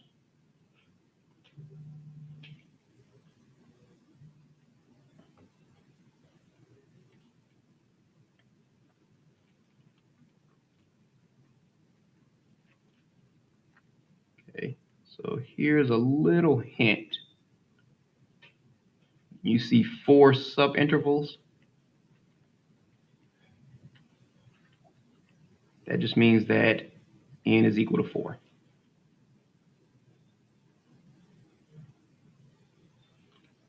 Make that arrow a little bit neater.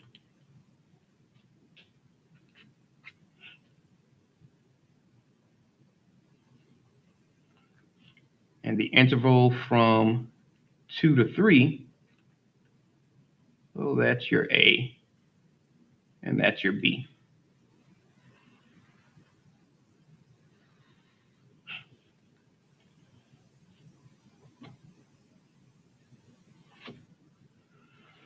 Excuse me.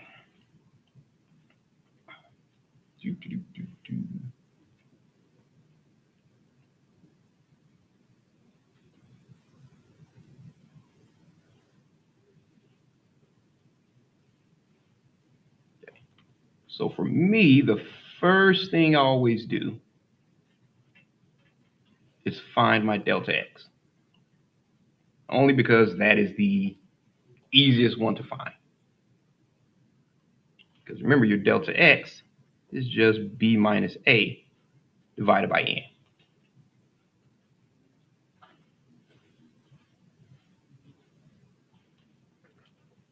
So that's 3 minus 2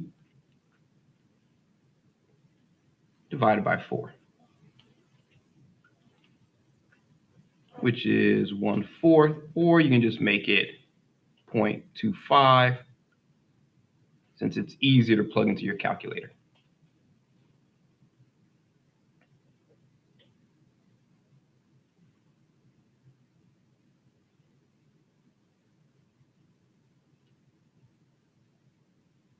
Okay.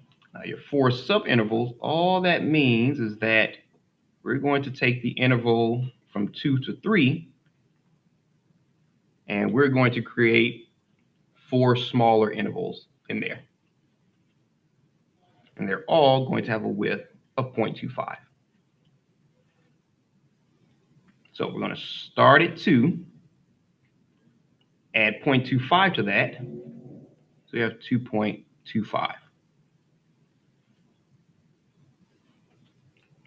Then we're going to start at 2.25, add 0.25 to that one.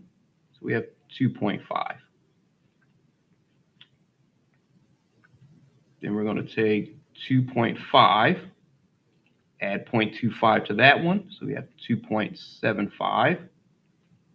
Then we're going to take 2.75, add 0.25 to that one, and we have 3.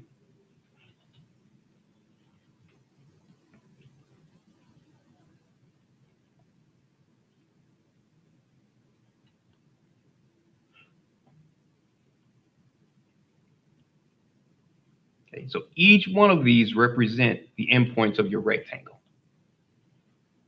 This goes from x0 to x1, x1 to x2, x2 to x3, and x3 to x4.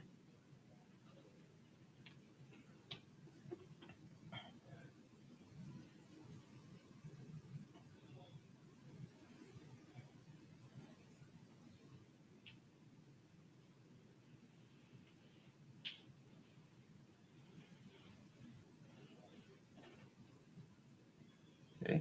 Now, one way to find out whether it's increasing or decreasing, you can plug in values between 2 and 3, or you could just plug it in your graphing calculator and graph it, which is the easier way to do it. I would just graph it.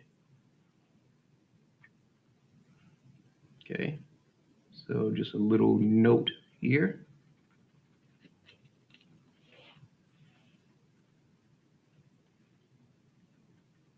If you graph f of x,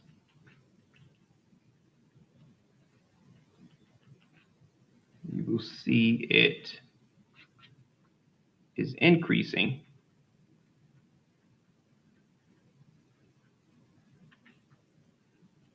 from x equals 2 to x equals 3.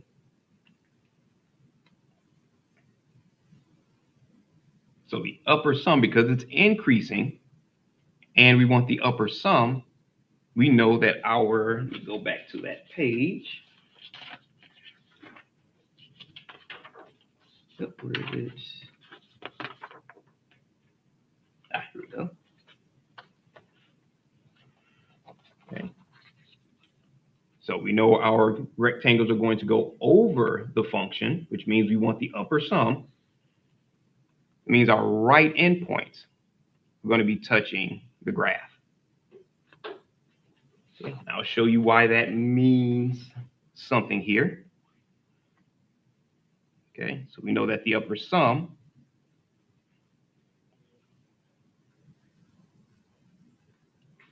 uses the right endpoints touching the graph. Okay, so that's just a little side note.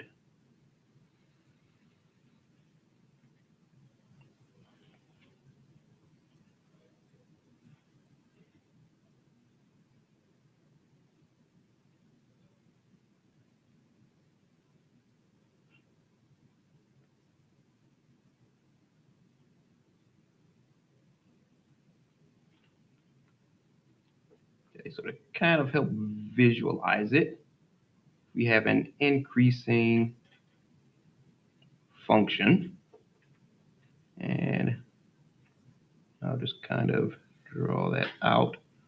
So let's say our function is increasing.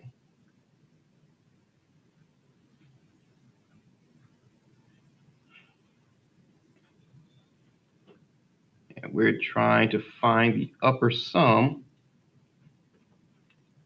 from x equals 2 to x equals 3. Of course, it's not completely accurate, just kind of something to visualize, even though 2 would be a little closer to 3 than that. Okay, so our x of 0 is equal to 2. So if we take our first rectangle over the graph, then that goes from 2 to 2.5. That's your x sub 1. So that goes from x sub 0 to x sub 1. Then the next one goes from 2.25 to 2.5. I said 2.5, I meant 2.25. So if we take this one from 2.25 to 2.5, that's our x sub 2. And if we take this one from 2.5 to 2.75,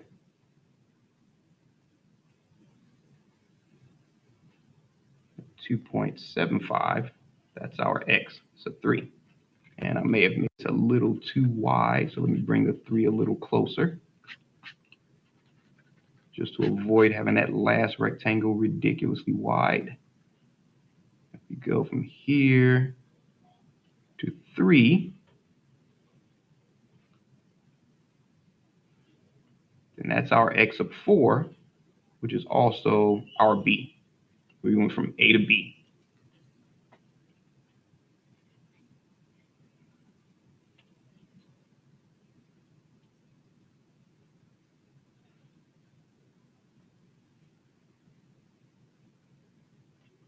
Okay, so since we know we're only using 4 rectangles, the rectangles are not approaching infinity, so we're not adding more rectangles. We're just going to use the Riemann sum. Okay, so again, this is just a visual. You don't have to draw this, but sometimes it helps to draw it out.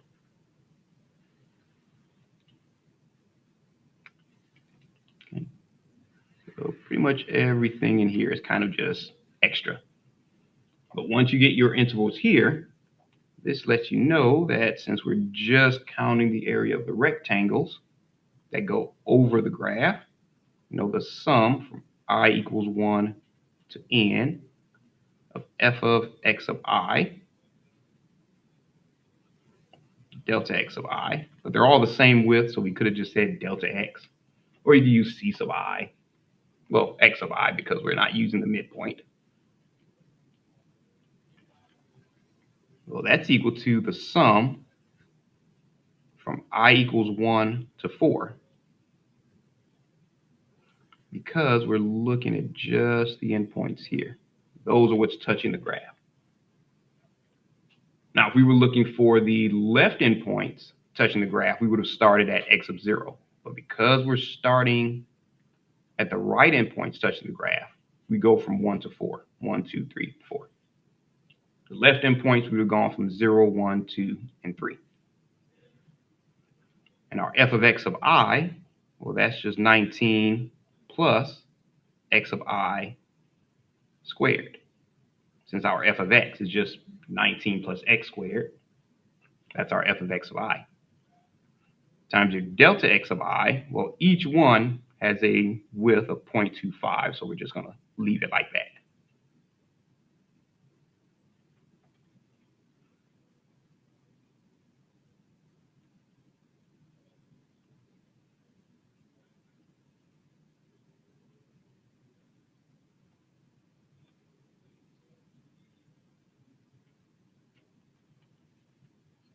Okay, so if we take the sum, and that's just going to equal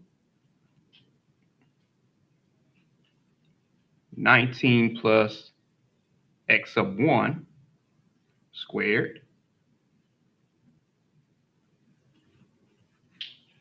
times 0.25 plus 19 plus x sub 2 squared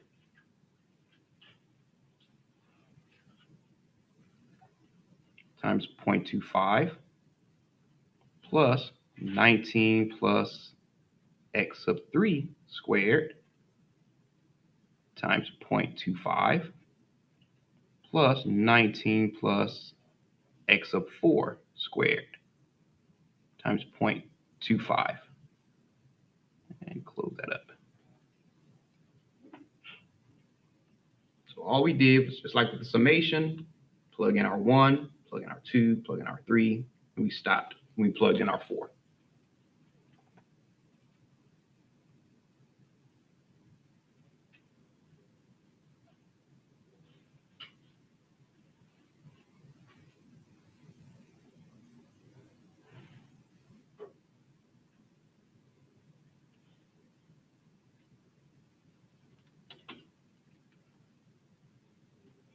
Okay, well, see, since each of them has a 0.25, I'm just going to factor out the 0.25 just to kind of save on space. Okay. So we have our x sub 1 squared. Well, x sub 1 is 2.25. So that's 19 plus 2.25 squared plus 19 plus x sub 2 squared. Well, x sub 2 is 2.5. We have 19 plus 2.5 squared plus x sub 3 is 2.75. So it's 19 plus 2.75 squared plus 19 plus x sub 4. Well, x sub 4 is 3. So it's 19 plus 3 squared. And close up the bracket there.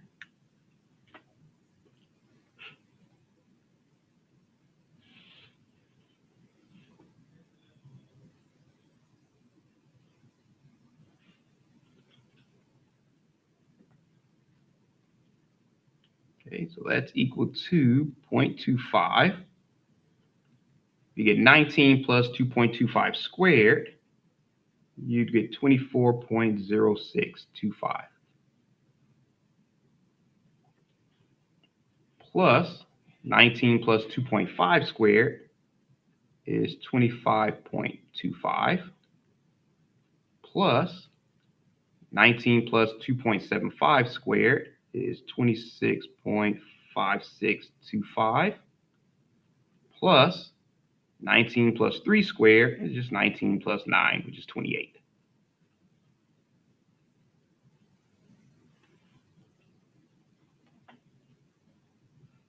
So if you add all those together and multiply by 0.25, if we round it to the nearest hundredth, you should get 25.97.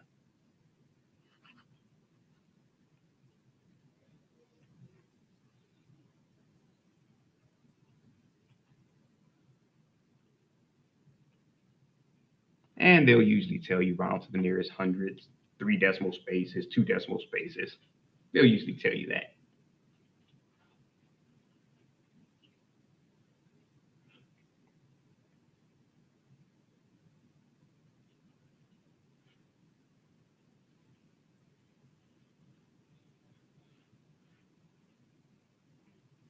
Okay, so those 4, you have the increasing, the decreasing, the left endpoints, the right endpoints. That's important depending on which one you're looking for. If you're looking for the upper sum, if it's increasing, you're going to start at the right endpoints because that's what touches the graph. If it's decreasing, the left endpoints would have touched the graph, so you'd start at x of 0 to x of 3. So instead of going from 1 to 4, if it was decreasing, you'd go from 0 to 3.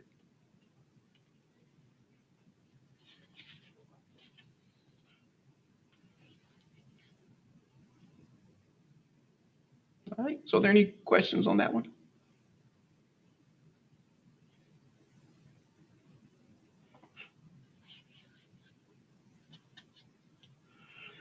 All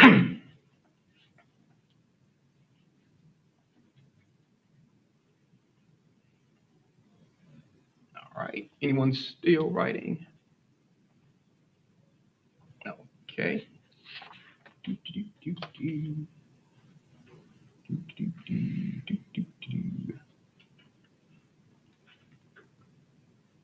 Okay, so let's say, for example, if we're using 4 subintervals. Let's clean that up a little bit.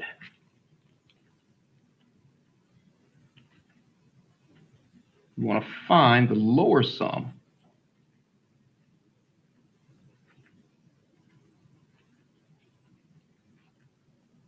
for f of x is equal to 16 plus 4x squared on the interval from 1 to 2. And again, we're going to round to the nearest hundredths.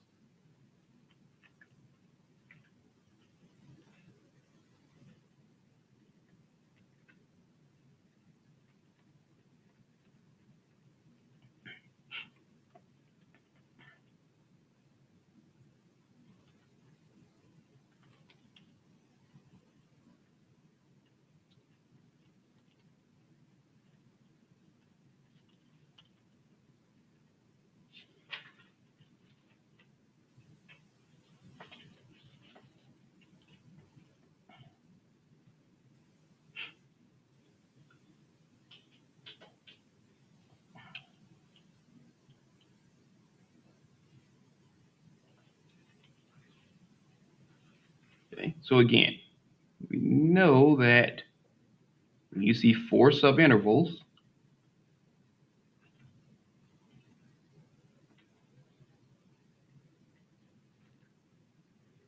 that means that n is equal to 4.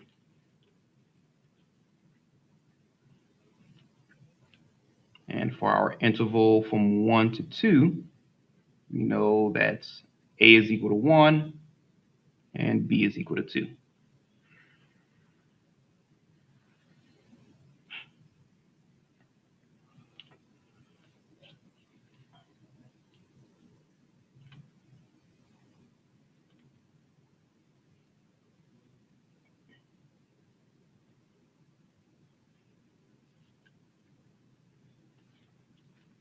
Okay, so again, for me, I always start off with finding my delta x, which is b minus a divided by n.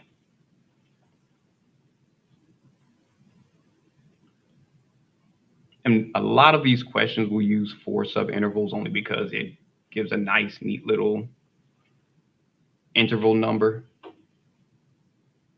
But every once in a blue moon, you'll see 2 or 6, but most of them use 4.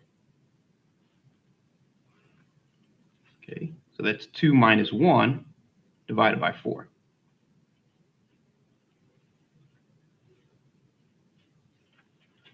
Which is 1/4, again, which we can simplify to 0.25.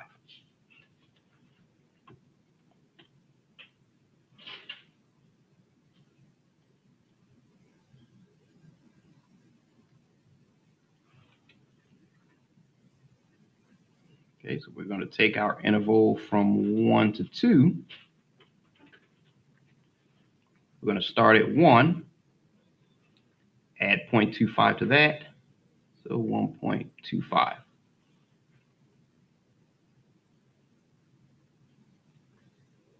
Then we're going to start at 1.25, add 0.25 to that, we have 1.5.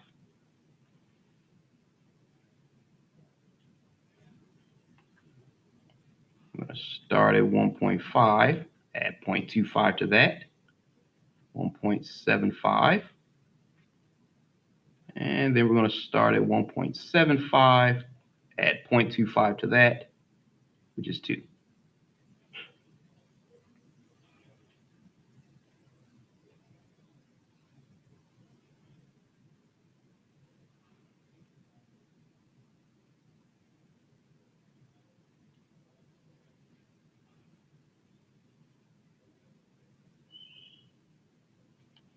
Okay, so we see here, this will be our x of 0, x1, x1 to x2,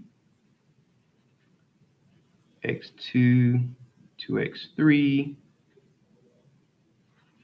and x3 to x4.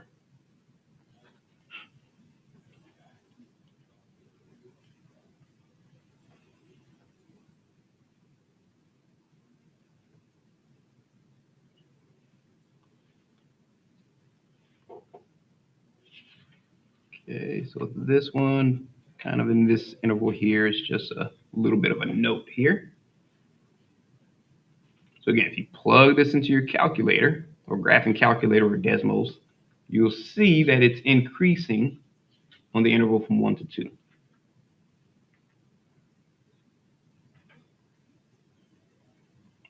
So if we graph our function, shows it is increasing on the interval from 1 to 2.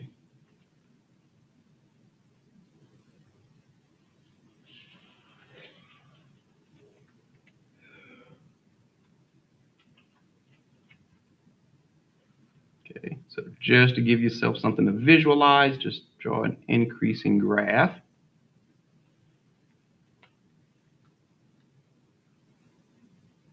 And we know that's going from x equals 1 to x equals 2.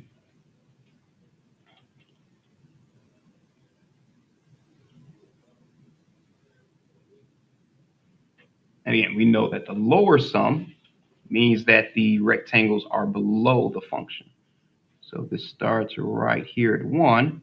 It's going to go right to the right and drop down. So that's your x of 0 is equal to 1 to your x of 1, which is 1.25. So this is 1 to 1.25, which is your x of 1. And this rectangle goes from 1.25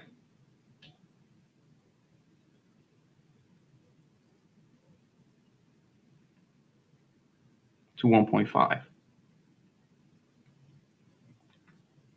which is your x of 2. The third rectangle goes from 1.5 to 1.75,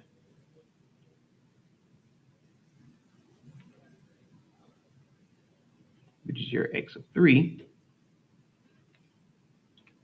And the last rectangle goes from 1.75 to 2, and that 2 is your x sub 4.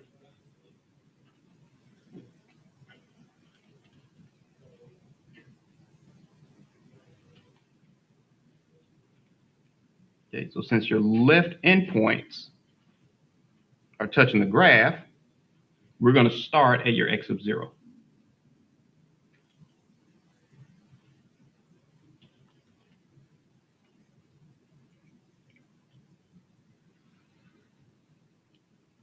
Okay, so you're going to x of 0, x of 1, x of 2, to x of 3.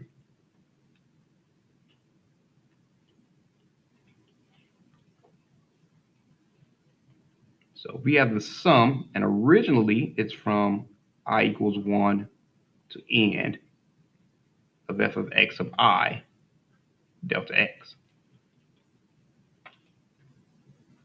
But if we're starting at the left endpoint, we can rewrite that as the sum from I equals 0 to n minus 1 of f of x of I minus 1 delta x. Because remember, each interval for those, well, each width of those subintervals is x sub I minus 1 to x sub I. So from x of 0 to x of 1, x of 1 to x of 2. So for the left endpoint touching the graph, you're always going to start at your f of x of I. When the right endpoints touch the graph, you're going to use f of x.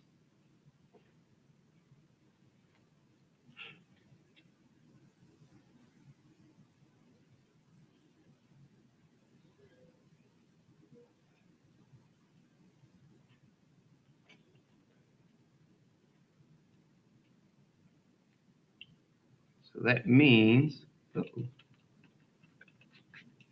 that our sum from I equals 0 to n minus 1 of f of x sub I minus 1 delta x,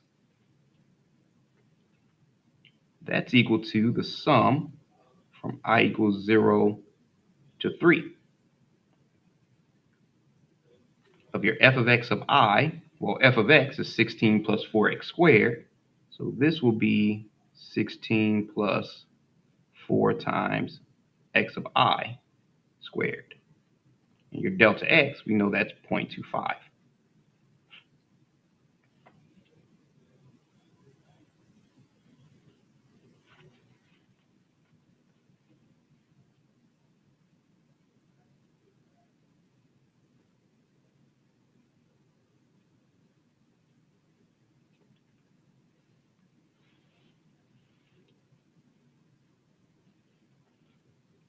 Okay, so we write that out in an expanded version. We plug in x equals 0. That gives us 16 plus 4 times x of 0 squared times 0.25 plus, plug in I equals 1. So 16 plus 4 times x of 1 squared times 0.25 plus, I'm going to write a little bit smaller, make sure I can get it all there. 16 plus 4 times x of 2 squared times 0.25 plus 16 plus 4 times x of 3 squared times 0.25.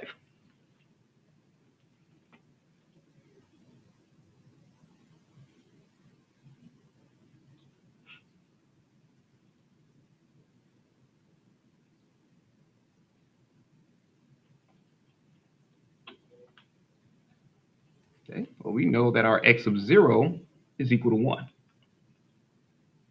And again, each term has a 0.25, so I'm just going to factor that out to help save space. So 16 plus 4 times x of 0 squared just becomes 16 plus 4 times 1 squared. About to close that out with a bracket. There we go. Plus x of 1 is equal to 1.25. So this becomes 16 plus 4 times 1.25 squared plus x of 2 is equal to 1.5. So that's 16 plus 4 times 1.5 squared plus x of 3 is equal to 1.75. So that's 16 plus 4 times 1.75 squared.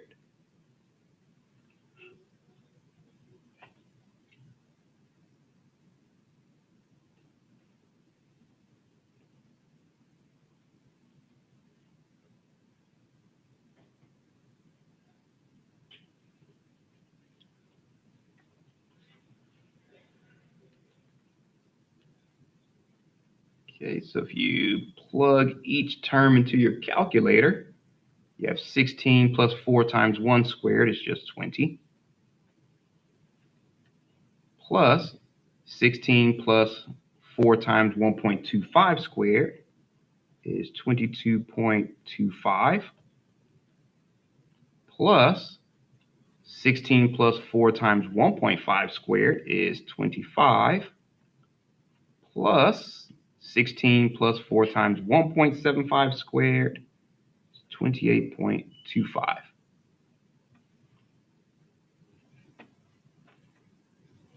Bring it up a little bit.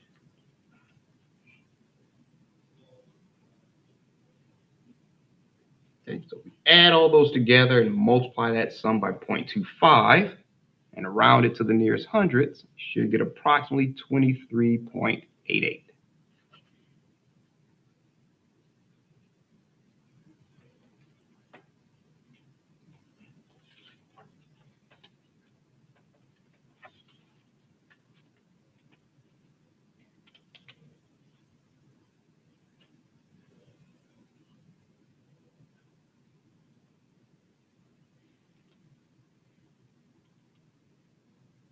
All right, any questions on that one? So again, you don't have to draw the increasing or decreasing function, but it does help when trying to figure out which endpoint value you're going to start at. Because if we started at x of 1 instead of x of 0, it would have given us a completely different answer that was wrong. So you always want to start at the first endpoint that's touching the graph. So if it's x of 0, then you're going to start at x of 0. If this would have been an upper sum like the previous one, it would have started at x of 1. Then that's the one you would start at. You said x of 1, x of 2, x of 3, x of 4.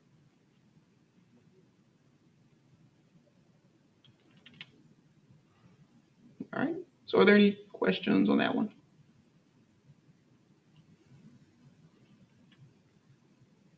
All right.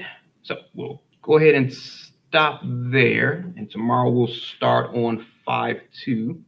Normally this takes a class and a half, but in the summer it's just one class. So that works. All right. So if you have any questions, of course, hang back, ask away. But if not, I will see you on Monday. And I just received an email telling us what room the final exam will be in, so I will send out an announcement telling everyone where it is.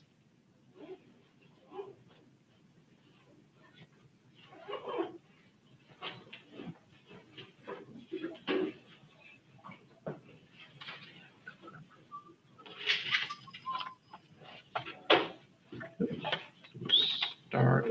All right, thank you. You too.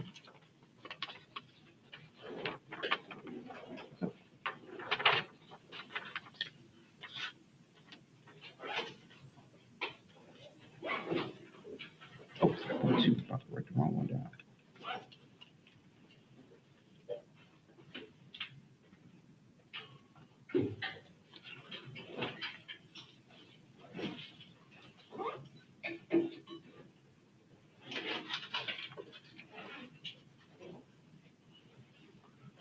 Hello. I just got approved to borrow a laptop, but I'm not sure where this is. Do you know where that would be? Oh, I want the whole world seeing your email. Which room? H103. I'm trying to think. Where is it? H103. She said, I think, the counseling and academic in the center campus. I don't know. want to say if you Wait, which building are you guys looking for? building H. Oh, H. I know I'm trying to visualize where it is from here. What is it, like, what's the specific name? Like, what's the department? The counseling and academic advising office. I believe it's, like, basically all the way across campus. So you Okay. can have here. Oh, I didn't even Oh, know yeah, that was I'll there. probably use that. Yeah. Okay, thank you. I think if you just go straight that way, you'll Okay. have it eventually, but you have to work Yeah, and then, like, on the far side. yeah.